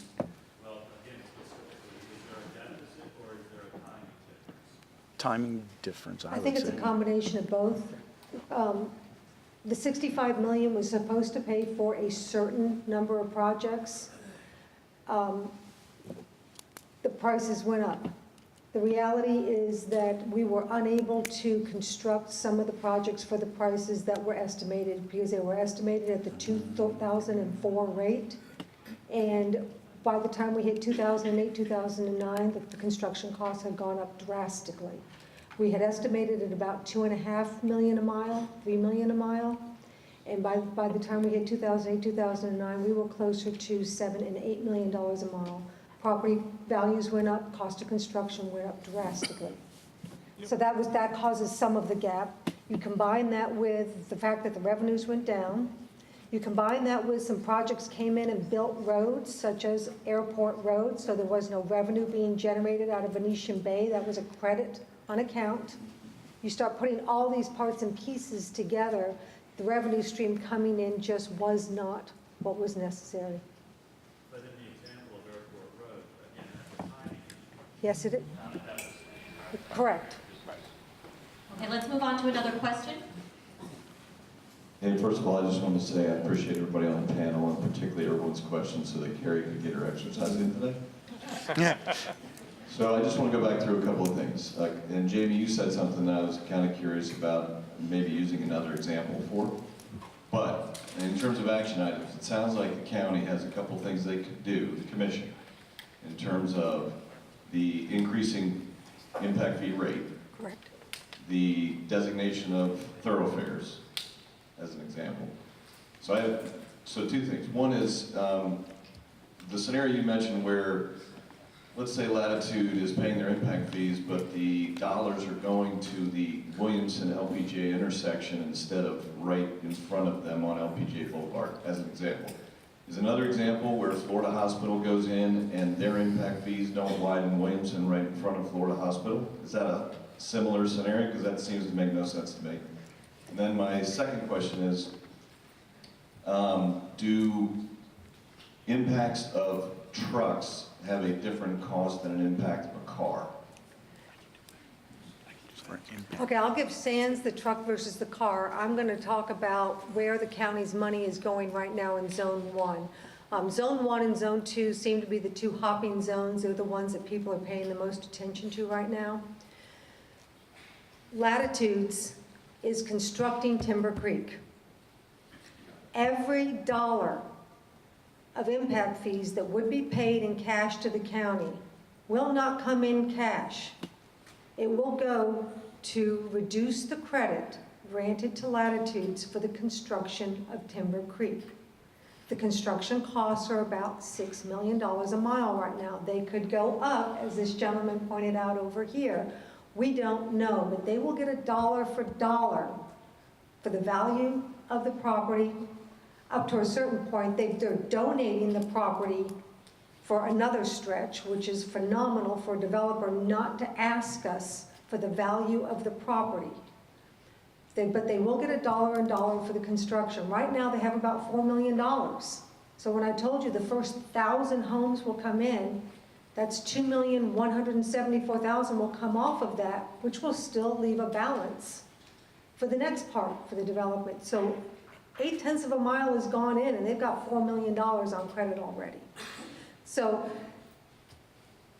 then there are the prop shares that are coming in, that are yes, Rob. There are the prop shares that are coming in, and they're being put to specific intersections. And they're being put to the LPGA Williamson intersection, and we're trying desperately to widen LPGA a mile at a time. Tad Kaysbear is standing in the back of the room. He's our new county engineer, and he's trying to put together $6 million. And every $6 million, he'll put out a bid for another mile of that road, because we know that that's a problem. You saw it was near critical on the maps. But when that happens, the other projects that everyone is complaining about that are critical and near critical in Zone 1 aren't getting any cash. They're not getting the money that people think are necessary. It really is a timing issue. It's a cost issue. And right now, we've just hit a perfect storm. We just hit a perfect storm. Now I'll let Sands answer your question of trucks versus cars. Sands, you gotta make it quick. I'm done. Yes. A truck is equal to about 3 or 4 cars in terms of how much space on the road it takes up. It moves to an intersection slower, it takes up more space, and turn lanes, it takes up more space than you would have available for cars. So that's one thing. A truck can weigh 80,000 pounds, and a car can weigh 2,000 pounds or less, okay? So in terms of damage to the road, a truck does a lot of damage to the road. And of course, we design for that damage to the road. We put pavement widths and substructure widths and materials in that help us keep a road operational as long as possible, but trucks cause much more damage. They pay a lot in fuel tax, but they cause a lot more damage than an automobile. So is their impact fee higher than a car? It's calculated into the industrial fee. It's accounted for. Shouldn't somebody think about that? Well, is it supplemented by everybody else? Probably. It's being thought about. It is being paid for. Are they being charged theirs? You can't have the rest of the development occurring without the goods being delivered to them for them to live off of. So it's a double-edged sword. It is being paid. It's being paid one way or the other. Okay, we are going to move on, but there's just a few more slides, and then there will be a much longer Q&A. First, and then I follow up. All right, so we're going to look at what are some of the other funding options available. And increasingly, you know, what a lot of local governments throughout Florida are facing is there isn't a magic wand. There is no magic, you know, unidentified bucket of money out there to go widen roads. It doesn't exist. The federal government for a lot of years used to actually fund improvements, but increasingly they're turning their focus on the interstate system, or they're turning their focus on access to ports or airports, and they're getting out of local government's roads. You know, for the most part, they'll widen their state road or they'll maintain it to a certain level, but they're really not funding county or city roads at almost any level at this point. And so increasingly what's happening is the one consistent source is sales tax revenue. And a lot of communities are taking an all-above approach. Several of them have both a sales tax and an impact fee. A few of them have a sales tax, an impact fee, and concurrency. Some of them have a mobility fee. Pasco County has all of them. Seminole County has all of them. Sarasota County, Palm Beach, Miami-Dade. And what these communities have found, and Palm Beach County just adopted theirs, Pinellas and Duval have actually had theirs for almost 20 years. They've actually probably been two of the more successful communities throughout the whole state of Florida, that even though Jacksonville's got some level of traffic and Pinellas is largely built out, they have gridded roadway networks. They've kept up with their infrastructure. Seminole County, for the most part, kept up compared to its neighbor Orange County, which hasn't. Is been able to keep up with infrastructure. Pasco County versus Hillsborough. I grew up in Tampa. Tampa's traffic's horrible. And in fact, it's so bad the county commissioners wouldn't put the sales tax referendum on the last few ballots. So the citizens of Hillsborough County actually just forced the issue and got enough signatures to put it on the ballot to vote for an infrastructure sales tax. Because it's getting that bad, and it's really an economic competitive issue. So, and what's also happened too is that the Florida legislature has placed restrictions on local government through concurrency. The courts have kind of ruled you can only charge an impact fee or mobility fee for the impact the new development creates. Well, you know, a lot of us, I've been in Florida since the mid-'80s. A lot of us have been here a long time. We may have not necessarily paid an impact fee at the time. You know, there was a lot of deficiencies that sort of existed before that there's really never been a way to fund them. And what communities throughout Florida are faced now is just that. And, you know, Leon County and Tallahassee have actually been able to keep up. They've had a sales tax for almost 15 years now. But even them, they're looking at, and we just recommended to them to do a mobility fee to move forward with that. So they have an infrastructure sales tax, but they're also looking at developers to make their share contribution. So, you know, really, I'd love to say there's some big bucket of money out there. It's really not. And the communities that are able to keep up with infrastructure are really the ones that are going to be economically competitive. And gas tax revenue, you know, I think they pointed out, it's amazing that Volusia County even puts any of the money towards capacity. So I'd say probably 95% of the counties in Florida right now don't put any of their gas tax at all to capacity. It's all for maintenance. It's for operations. You know, they're so backlogged in terms of just keeping up with that, you know, all their money goes to that. Electric vehicles are out there. They don't pay gas tax. Fuel efficiencies increasing. People tend to actually, in urban areas, are driving less. So, you know, the gas tax itself is becoming basically a declining revenue.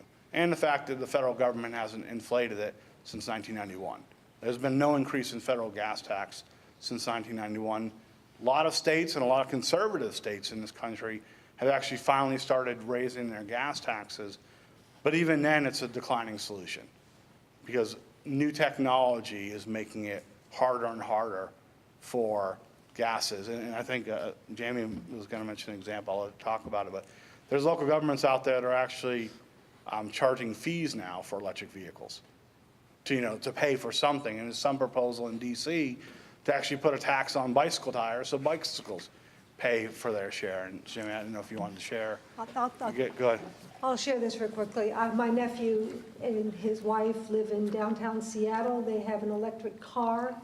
The city of Seattle has imposed a $5,000 a year tax on their electric car because they don't generate enough gas tax driving their electric car.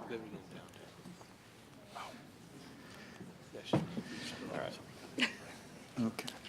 Well, with that little shocker, let's go ahead and do a quick little segue into what's happening here in Volusia County. As Jonathan referenced, right now, and if we didn't make it clear earlier in the presentation, the two funding sources that Volusia County has for roadways are local option gas tax and impact fees. None of the ad valorem taxes, at this point, there's been a policy decision by our council that none of the ad valorem will be utilized for roadways. So our funding sources are the gas taxes and impact fees. And I know that the issue of the half-cent sales tax is somewhat controversial, and this is not necessarily an issue of supporting or against it. It's just basically providing the information. And what you're seeing here is an estimate that came from the state in regards to how much money could be generated, and you're looking around $43 million. And so what you're seeing is that, if all of that was allocated to capacity projects on thoroughfare roads, there would be an impact on the impact fee. Because I want to draw back to our discussion earlier in the seminar where we were talking about what are the components of an impact fee. And one of the things that has to be there is credits, and that's revenue streams that come in for those roadway projects. So there would have to be a corresponding accounting if we put in a half-cent sales tax. And that would be counting towards that. And, we don't have a specific number, but it ranges anywhere from 15% to 35% of a decrease of whatever would be identified as our impact fee. That's a very complicated concept. So we come in, we have this impact fee. We set it. Let's just say for argument's sake, it's $3,000. We implement a half-cent sales tax. Depending on the revenue that's generated and how much is assigned to it, based on what we've seen as far as the projects, that could range to a 15 to 35% discount on that impact fee. So as we go through it, what we're seeing is that, and just kind of summarizing where we're at, in Volusia County, we have the two revenue sources for our roadways. We have the impact fees, we have local option gas taxes. There's other options out there such as mobility fees, there's sales tax, and those types of things. The one thing that we want everyone as they're walking through this process, this is from the American Planning Association. Impact fees can be an effective tool for ensuring adequate infrastructure to accommodate growth where and when it's anticipated. And again, the critical part there is growth, and it's where and when. So as Jamie Adley was pointing out, it's a timing issue. Then also, impact fees should not be considered a panacea for the funding of general capital improvements, nor should they be used to stop growth, because they can do neither. So they're not going to solve all of our capital need problems, and we're not definitely going to be able to stop growth from occurring just because we leverage an impact fee. I know Jonathan has anecdotal evidence where you're talking about some of the highest impact fees are in some of the areas experiencing some of the highest growth. Jamie, how about you go ahead and give the status update, and then we'll open up and do the Q&A. I will do that. As everyone knows, the county is updating its impact fee study. We have been working with the consultant, and the report is supposed to be in by the end of October. We are hopeful that it will be earlier than that, and that a presentation will be made to the county council at one of the meetings in October, as opposed to receiving it at the end of October and not having it revealed until November. At that time, ordinarily what the county council has done in the 25 years that I've been with them is we then hand it out to the community, VCARD, the home builders, some of the citizen groups that have actual organizations. We provide that to them for feedback to the county council, and then it will come back to the county council for a vote to set the new fee. The wrinkle this time is that new change in the state law that it doesn't take effect for 90 days. So even if we get it out, get it back, and council votes on it, there will be 90 days before that new impact fee will actually take effect. All right, we're going to open up. This is final questions. This is the catch-all. Any questions you had left? Regarding mobility plans, I believe a critical component of reducing travel is encouraging mixed-use development. And the problem is that, and from the example I've seen, and I'm just a local guy, Flagler Avenue, if you're going to have, you should have mixed services development. So you can put services that are within walking distance of a budding neighborhood. What I've seen on Flagler Avenue is bars and restaurants, and you're calling that mixed use, and I think that's, a misnomer as far as I'm concerned. But I appreciate you all coming here today. Thank you. Questions? I saw hands going up. Let me try to get to folks that haven't had an opportunity real quick.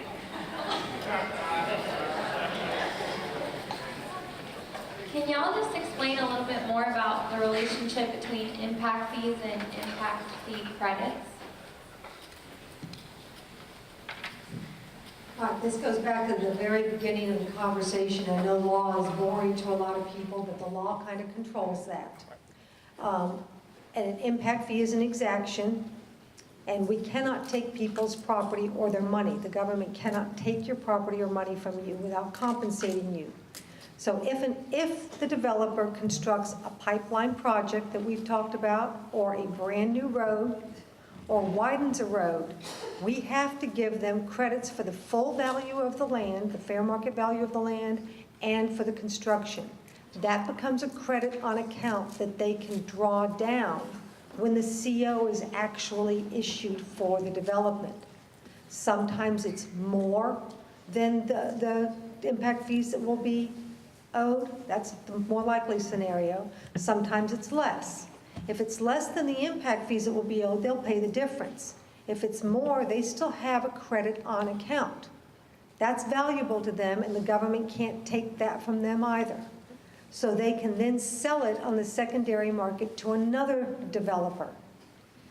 Maybe down the street, a Wawa goes in, they buy $500,000 from that previous developer. They don't pay those fees to the county. That just draws down that balance until eventually that balance is zero. Does that help? And it also, if you recall back to the very beginning when we were talking about the case law that's developed about exactions in general, the impacts have to be proportionately shared. And so credits are the way that you maintain that proportionality. So if you are as a builder or a property owner, if you're doing something with your property that and you're funding an improvement that otherwise could be funded by that impact fee if you paid it, you have to have a credit for it. Otherwise, your proportion of the share of the cost of that new capacity is higher than everybody else's. So credits, it's almost like, and we had this conversation the other day when we were kind of going through this presentation, the reason you have in a zoning ordinance variances is because while a zoning ordinance and a zoning classification is designed to fit everything, it doesn't actually fit everything. So in order to keep it from being a taking, you have to provide an opportunity to have it not apply in exactly the same way. So the same thing's true with regard to any other type of exaction. You have to have that relief valve. That's why you can do an independent study as well. You have to have some kind of relief valve that keeps an individual from bearing from bearing a disproportionate amount of the burden of the new capacity that's required. So that's why you've got things like credits and other studies. Question over here. The revenue sources come from a lot of different directions. And I think one of the things that hadn't been mentioned as clearly is the local option gas taxes also are not indexed, and they haven't been raised in quite some time. So you keep losing ground over time, and that's happening at the local, state, and federal level. So that being said, I want to go back to Sands' slide, because a lot of conversation keeps talking about the impact fee itself. And Sands talked about the transportation impact analysis. And so I just have a kind of self-serving interest in making sure that that's working properly. And as Sands mentioned, this is an analysis that may be showing that the impact is higher than the impact fees that are being assessed. And so I guess my question on that is it working appropriately to actually capture the impacts of new development? So from the staff perspective, is the application of that impact analysis working appropriately to capture all of the, because it sounds like it really doesn't matter if you've adjusted the impact fee itself, because the difference gets made up by the analysis, which has more flexibility than the use of the impact fee funds. Well, my perspective is the developer pays the greater amount of the impact fees or the actual impacts. So yes, I think the differential is being taken care of if you believe the following, that the impact fee rates are appropriate, that the costs upon which they were based are current, that the type of development is actually going to generate traffic in the way it's meant to be. I mean, the thought of having an electric vehicle in a downtown area and having to pay $5,000 for the privilege of not using it is astounding. So that is an example of something that doesn't seem too fair to me. So the question is the formula current, one, and two, is there a way to take care of the things that haven't been taken care of, the existing traffic out there? I think that's what we're all really concerned about. How do you pay for what the development is not paying for, and quite frankly, by law, which they're not required to pay for? That's the issue that we've got. It's a function of fees not having been increased, of moratoriums or excuse me, Suspensions. Suspensions. I'm getting learned here. So anyway, there's a lot of things that go into play in that, and I think we're very aware of what they are. We're all struggling with what is the most reasonable and fair way of addressing that. But it's a very good point. I think a lot of people are, they hear that development is trying to pay its way, but it falls on deaf ears because there's other improvements that need to be made. And I think we all know that. The development community, which is a significant percentage of what I do, knows that. And for the most part, they understand it. They don't want to build a development that people don't want to live in or don't want to shop at or don't want to work at. It's a double-edged sword.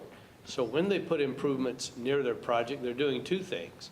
They're addressing the impacts as localized as they can, and they're making it as reasonable in terms of travel and reduced congestion for the development they're putting in that area. Does it take care of everything that's happened in the past? No.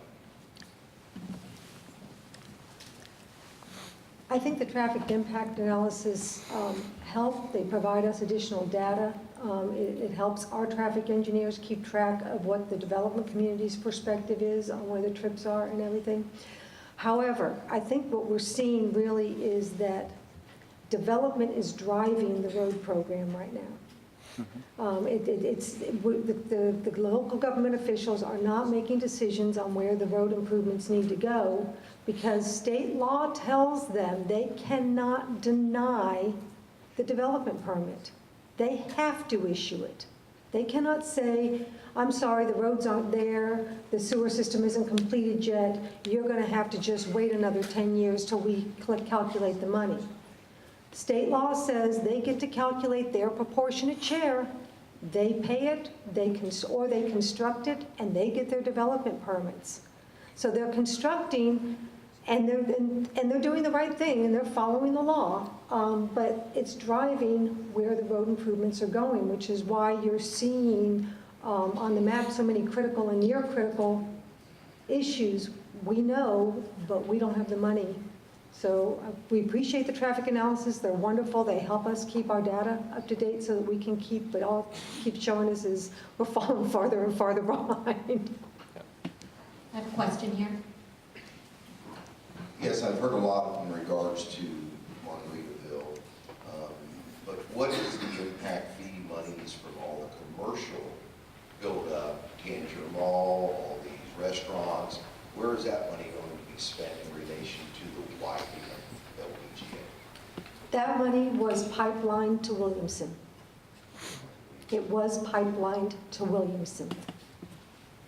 Yeah, I think, because of where we are, with regard to the overall road program, I mean, Sans, can you think of a project where we've done the TIA recently where there's not backlog failures? No, I don't get asked to answer easy questions. Right. So in general, every time we're going through and doing analysis, there are segments that fail before you even program in the troops from that project. And so what we're typically doing is trying to look at it and say, how can we most efficiently take the impact fee revenues or the prop share revenues that would come in from that project to fix the things that are in that vicinity and that will also kind of best improve the network.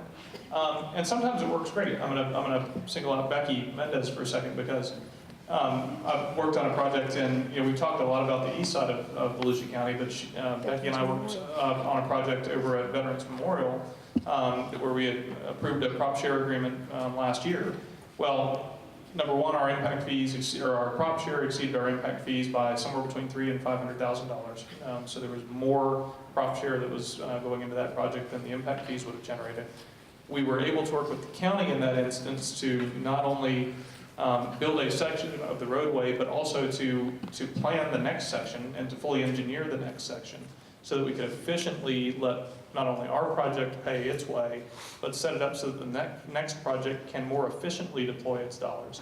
And then the great thing was we had another piece of the puzzle that we were working on there where we were going to do some turn lanes. The city had the ability to get turn lanes from another developer down the road, and we all agreed, let's connect them and create a third lane so that we add additional increases to the efficiency of the capacity for that roadway.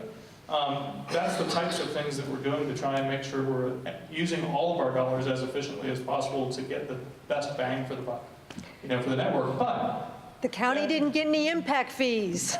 the county's not setting that priority. So to Jamie's point a minute ago, the road program is really going where the demand is based on where the projects and where the development's going, rather than any other strategic analysis of where those dollars should be deployed if they were free-flowing into the system. More questions?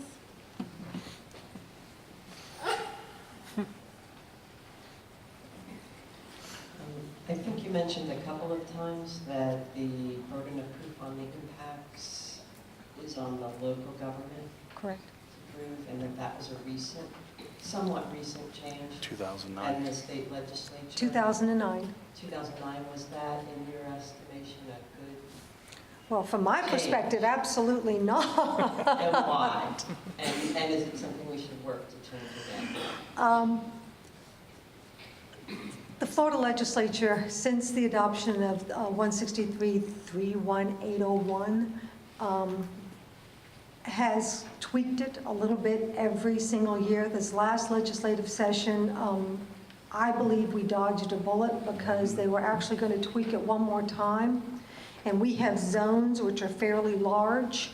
They were going to actually change the language so that the developer, the impact fees had to be expended to support that particular development and only that particular development. And we were so concerned because, we're struggling enough as is. If we can't evaluate where in the zone we think the money's going to go, then you've completely stripped the local government of their ability. Is it something that needs to be changed? From a lawyer's perspective, I don't ever want to have the burden of proof. I want the burden of proof on the other side. From a developer's perspective, it's an exaction. We're making them pay a tax, so why should they bear the burden of proof of what that amount should be? It should be the government's responsibility. I'm being politically nice. Oh, yeah. No, it's a real point, and it's something I stress to a lot of the local governments that I work with is the reason we have a methodology and the reason we have a technical report, and most of these reports end up being 75 to 100 pages in length, is you've got to document everything. You've got to justify that number. So you can't just say, I want to charge a new home $10,000. Okay, maybe it ends up being that amount, but you actually have to document how you got to the number. So in some respects, it does keep local governments honest.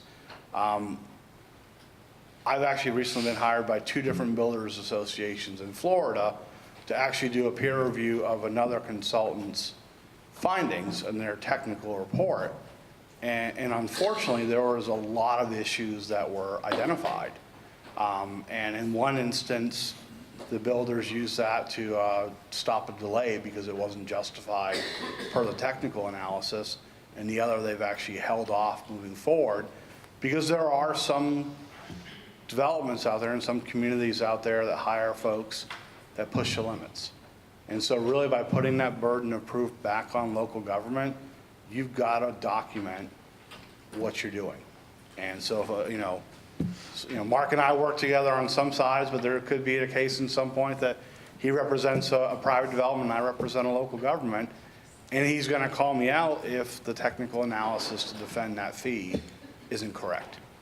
And so I don't, it does make it a little bit easier. Nobody's challenged it yet. There hasn't been a challenge anywhere in the state of Florida, but I believe actually in the next year or two, there'll be a challenge on fees themselves, and someone's also going to challenge a local government that their data is either out of date or they don't support it in their technical analysis. So, it's a very legal environment that we work within, and, the Florida legislature is very specific that you can only charge developments their share of the cost of new capacity. Before I get to question askers repeat, is there anyone who has a question who hasn't asked one yet?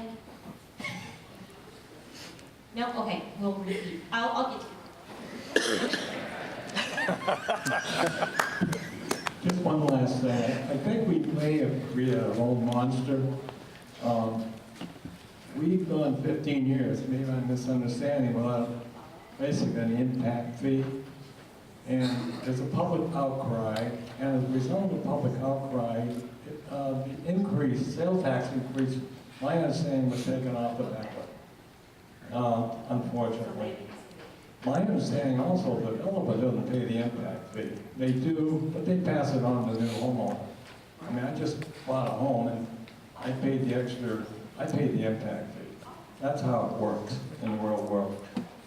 So I think unfortunately we don't have a sales tax increase that would have really solved a lot of the problems. I don't disagree with you that a sales tax would generate, the projection from the Department of Revenue is $49 million a year for Volusia County. If it's split between the cities and the county, the way the statutory split is for gas tax, the county would get $24 million. $24 million goes a long way. However, and I think this is part of the reason why the sales tax got delayed, was a lack of understanding of how the sales tax ties into the impact fee. You saw the formula, you saw Jonathan explain that there is a credit. If the entire $24 million that would come to the county went just to capacity projects and not to anything else, any other needs the county has, but just to the capacity road projects, our impact fee would drop by 30%. Because of the credits. Because of that credit calculation. And that's a key piece for us to get people to understand. So the delay in raising the impact fee was in part because no one knew what was going to happen with the sales tax. So do you finish a study and raise the impact fee, and then right after the sales tax is adopted, it gets recalculated and reduced? It was a chicken and egg type of thing, and I don't think, I work for Volusia County. I have for a lot of years. I think we bear some of the responsibility for not better explaining that issue. I had a similar issue a few years in Osceola County, and what we actually did at the direction of the county administrator at that time is we calculated two separate fees. We calculated one fee without a sales tax and one fee with the sales tax. And they adopted it, and then they went to the effective date after the sales tax would have been decided on. Ultimately, the county commission elected not to move forward with the sales tax, so the full impact fee got implemented. So I mean, that was kind of a unique situation, and it was a lot of extra work to basically run two separate fees. You basically had an ordinance that said, if this happens, then this, if this happens, then that. So I mean, I don't necessarily, Volusia County was, to be cautious, there was a lot of extra work that goes in to go down that path. So, but I mean, it does have a big thing. Manatee County, what they found is most of the sales tax went to fix existing deficiencies. i.e. the projects you can't charge new developments for, and about 15% of it actually went towards new capacity. So that was, they ended up reducing their fee by 15% because a new funding source became available. They could do that because they had a list of projects. And you could very clearly tell based on all the data they collected what was over capacity or didn't have capacity and what did. The ones that were over capacity, development didn't get any credit for because they don't get charged for it. The ones that had capacity or created new capacity, they got a credit for it. She's going to let Rob talk. Rob promises he has a question. I'm promising this is a softball. Jamie, Clay, and maybe Jonathan, you said this is a pretty rapid, I think, ramp up to get to the actual final decision on the impact fee increase. My question is, it seems like there's a lot of discretionary components that can lead up to that. Jonathan, you gave an example of trip length being something you might consider. Another one I've heard people talk about is the size of a home. So a 2-bedroom home versus a 6-bedroom home, different impact potential. Are you guys allowing any public input in the consideration of those things? And/or are you putting a menu, or the consultant put a menu in front of county council that says, consider these things, or these things, and make a decision on that basis? An example I think of one you did with the existing ordinance is you said an apartment's treated differently than a house. And there was a judgment call. And so there will be a lot of judgment calls, I think, like that. So I guess the brief question will be, public input allowed? Yes. Okay, when does that happen? Well, first of all, we actually need to get the draft study to us in a form that's 100% right. So once we get that, and we know, which is again, we're targeting October, the whole point is making sure that there is public input. As Jamie referenced, we're going to try and blanket all of the major organizations that would be pertaining to this. Citizens groups, chambers, VCARD, VBIA, everyone who's involved, either pro or anti-growth, so that way we get a balanced approach. The whole idea is that everyone will then be able to provide their input in regards to the components that make up the impact fee and how it's actually implemented. Perfect. And just full disclosure, I'm not the consultant for the impact fee, so. He is not. So He that's is a not. different firm. Question way up front. We have about a minute. I know it said it was going to go till noon, but probably what we'll do is break and allow you to come up and talk individually if you had additional questions after this. Who is the consultant for the impact fees? Duncan and Associates out of Dallas, Texas. That was quick, so I think we'll take them. Is that the same one, can you hear about the 2016? Yes. Yes. Yes. Yes. The contract was issued to them by county council. The fee was, as Jamie referenced, we were waiting to see the issue with regards to the sales tax. In June, we were given direction by the council, and we updated their task assignment and basically gave them 90 days to come up with a revised study. Hey, so just kind of thinking about how impact fees are spent and alternatives to roadway expansion. Just wondering if you could talk briefly about the pros and cons of adaptive traffic signals, what the observed effectiveness has been in combating congestion. John loves them. We're going to do this in duo, right? Adaptive traffic signals are what it is they're actually, signal timing gets adjusted on the fly based on what it's actually observing in terms of traffic on the road. I've seen some great implementations of it. John Cheney, as a county traffic engineer, he has several of these programs throughout the county and implementing those. I've seen the numbers in between 10 and 15% reduction, or excuse me, improvement in capacity. Because when you have a road without a signal, it's got a capacity. As soon as you drop a signal into it, you stop the traffic on the road for the percentage of time that's allowed to the side street. So you're going to lose 30, 40, 50% or more of your capacity on a roadway as soon as you drop a signal into it, okay?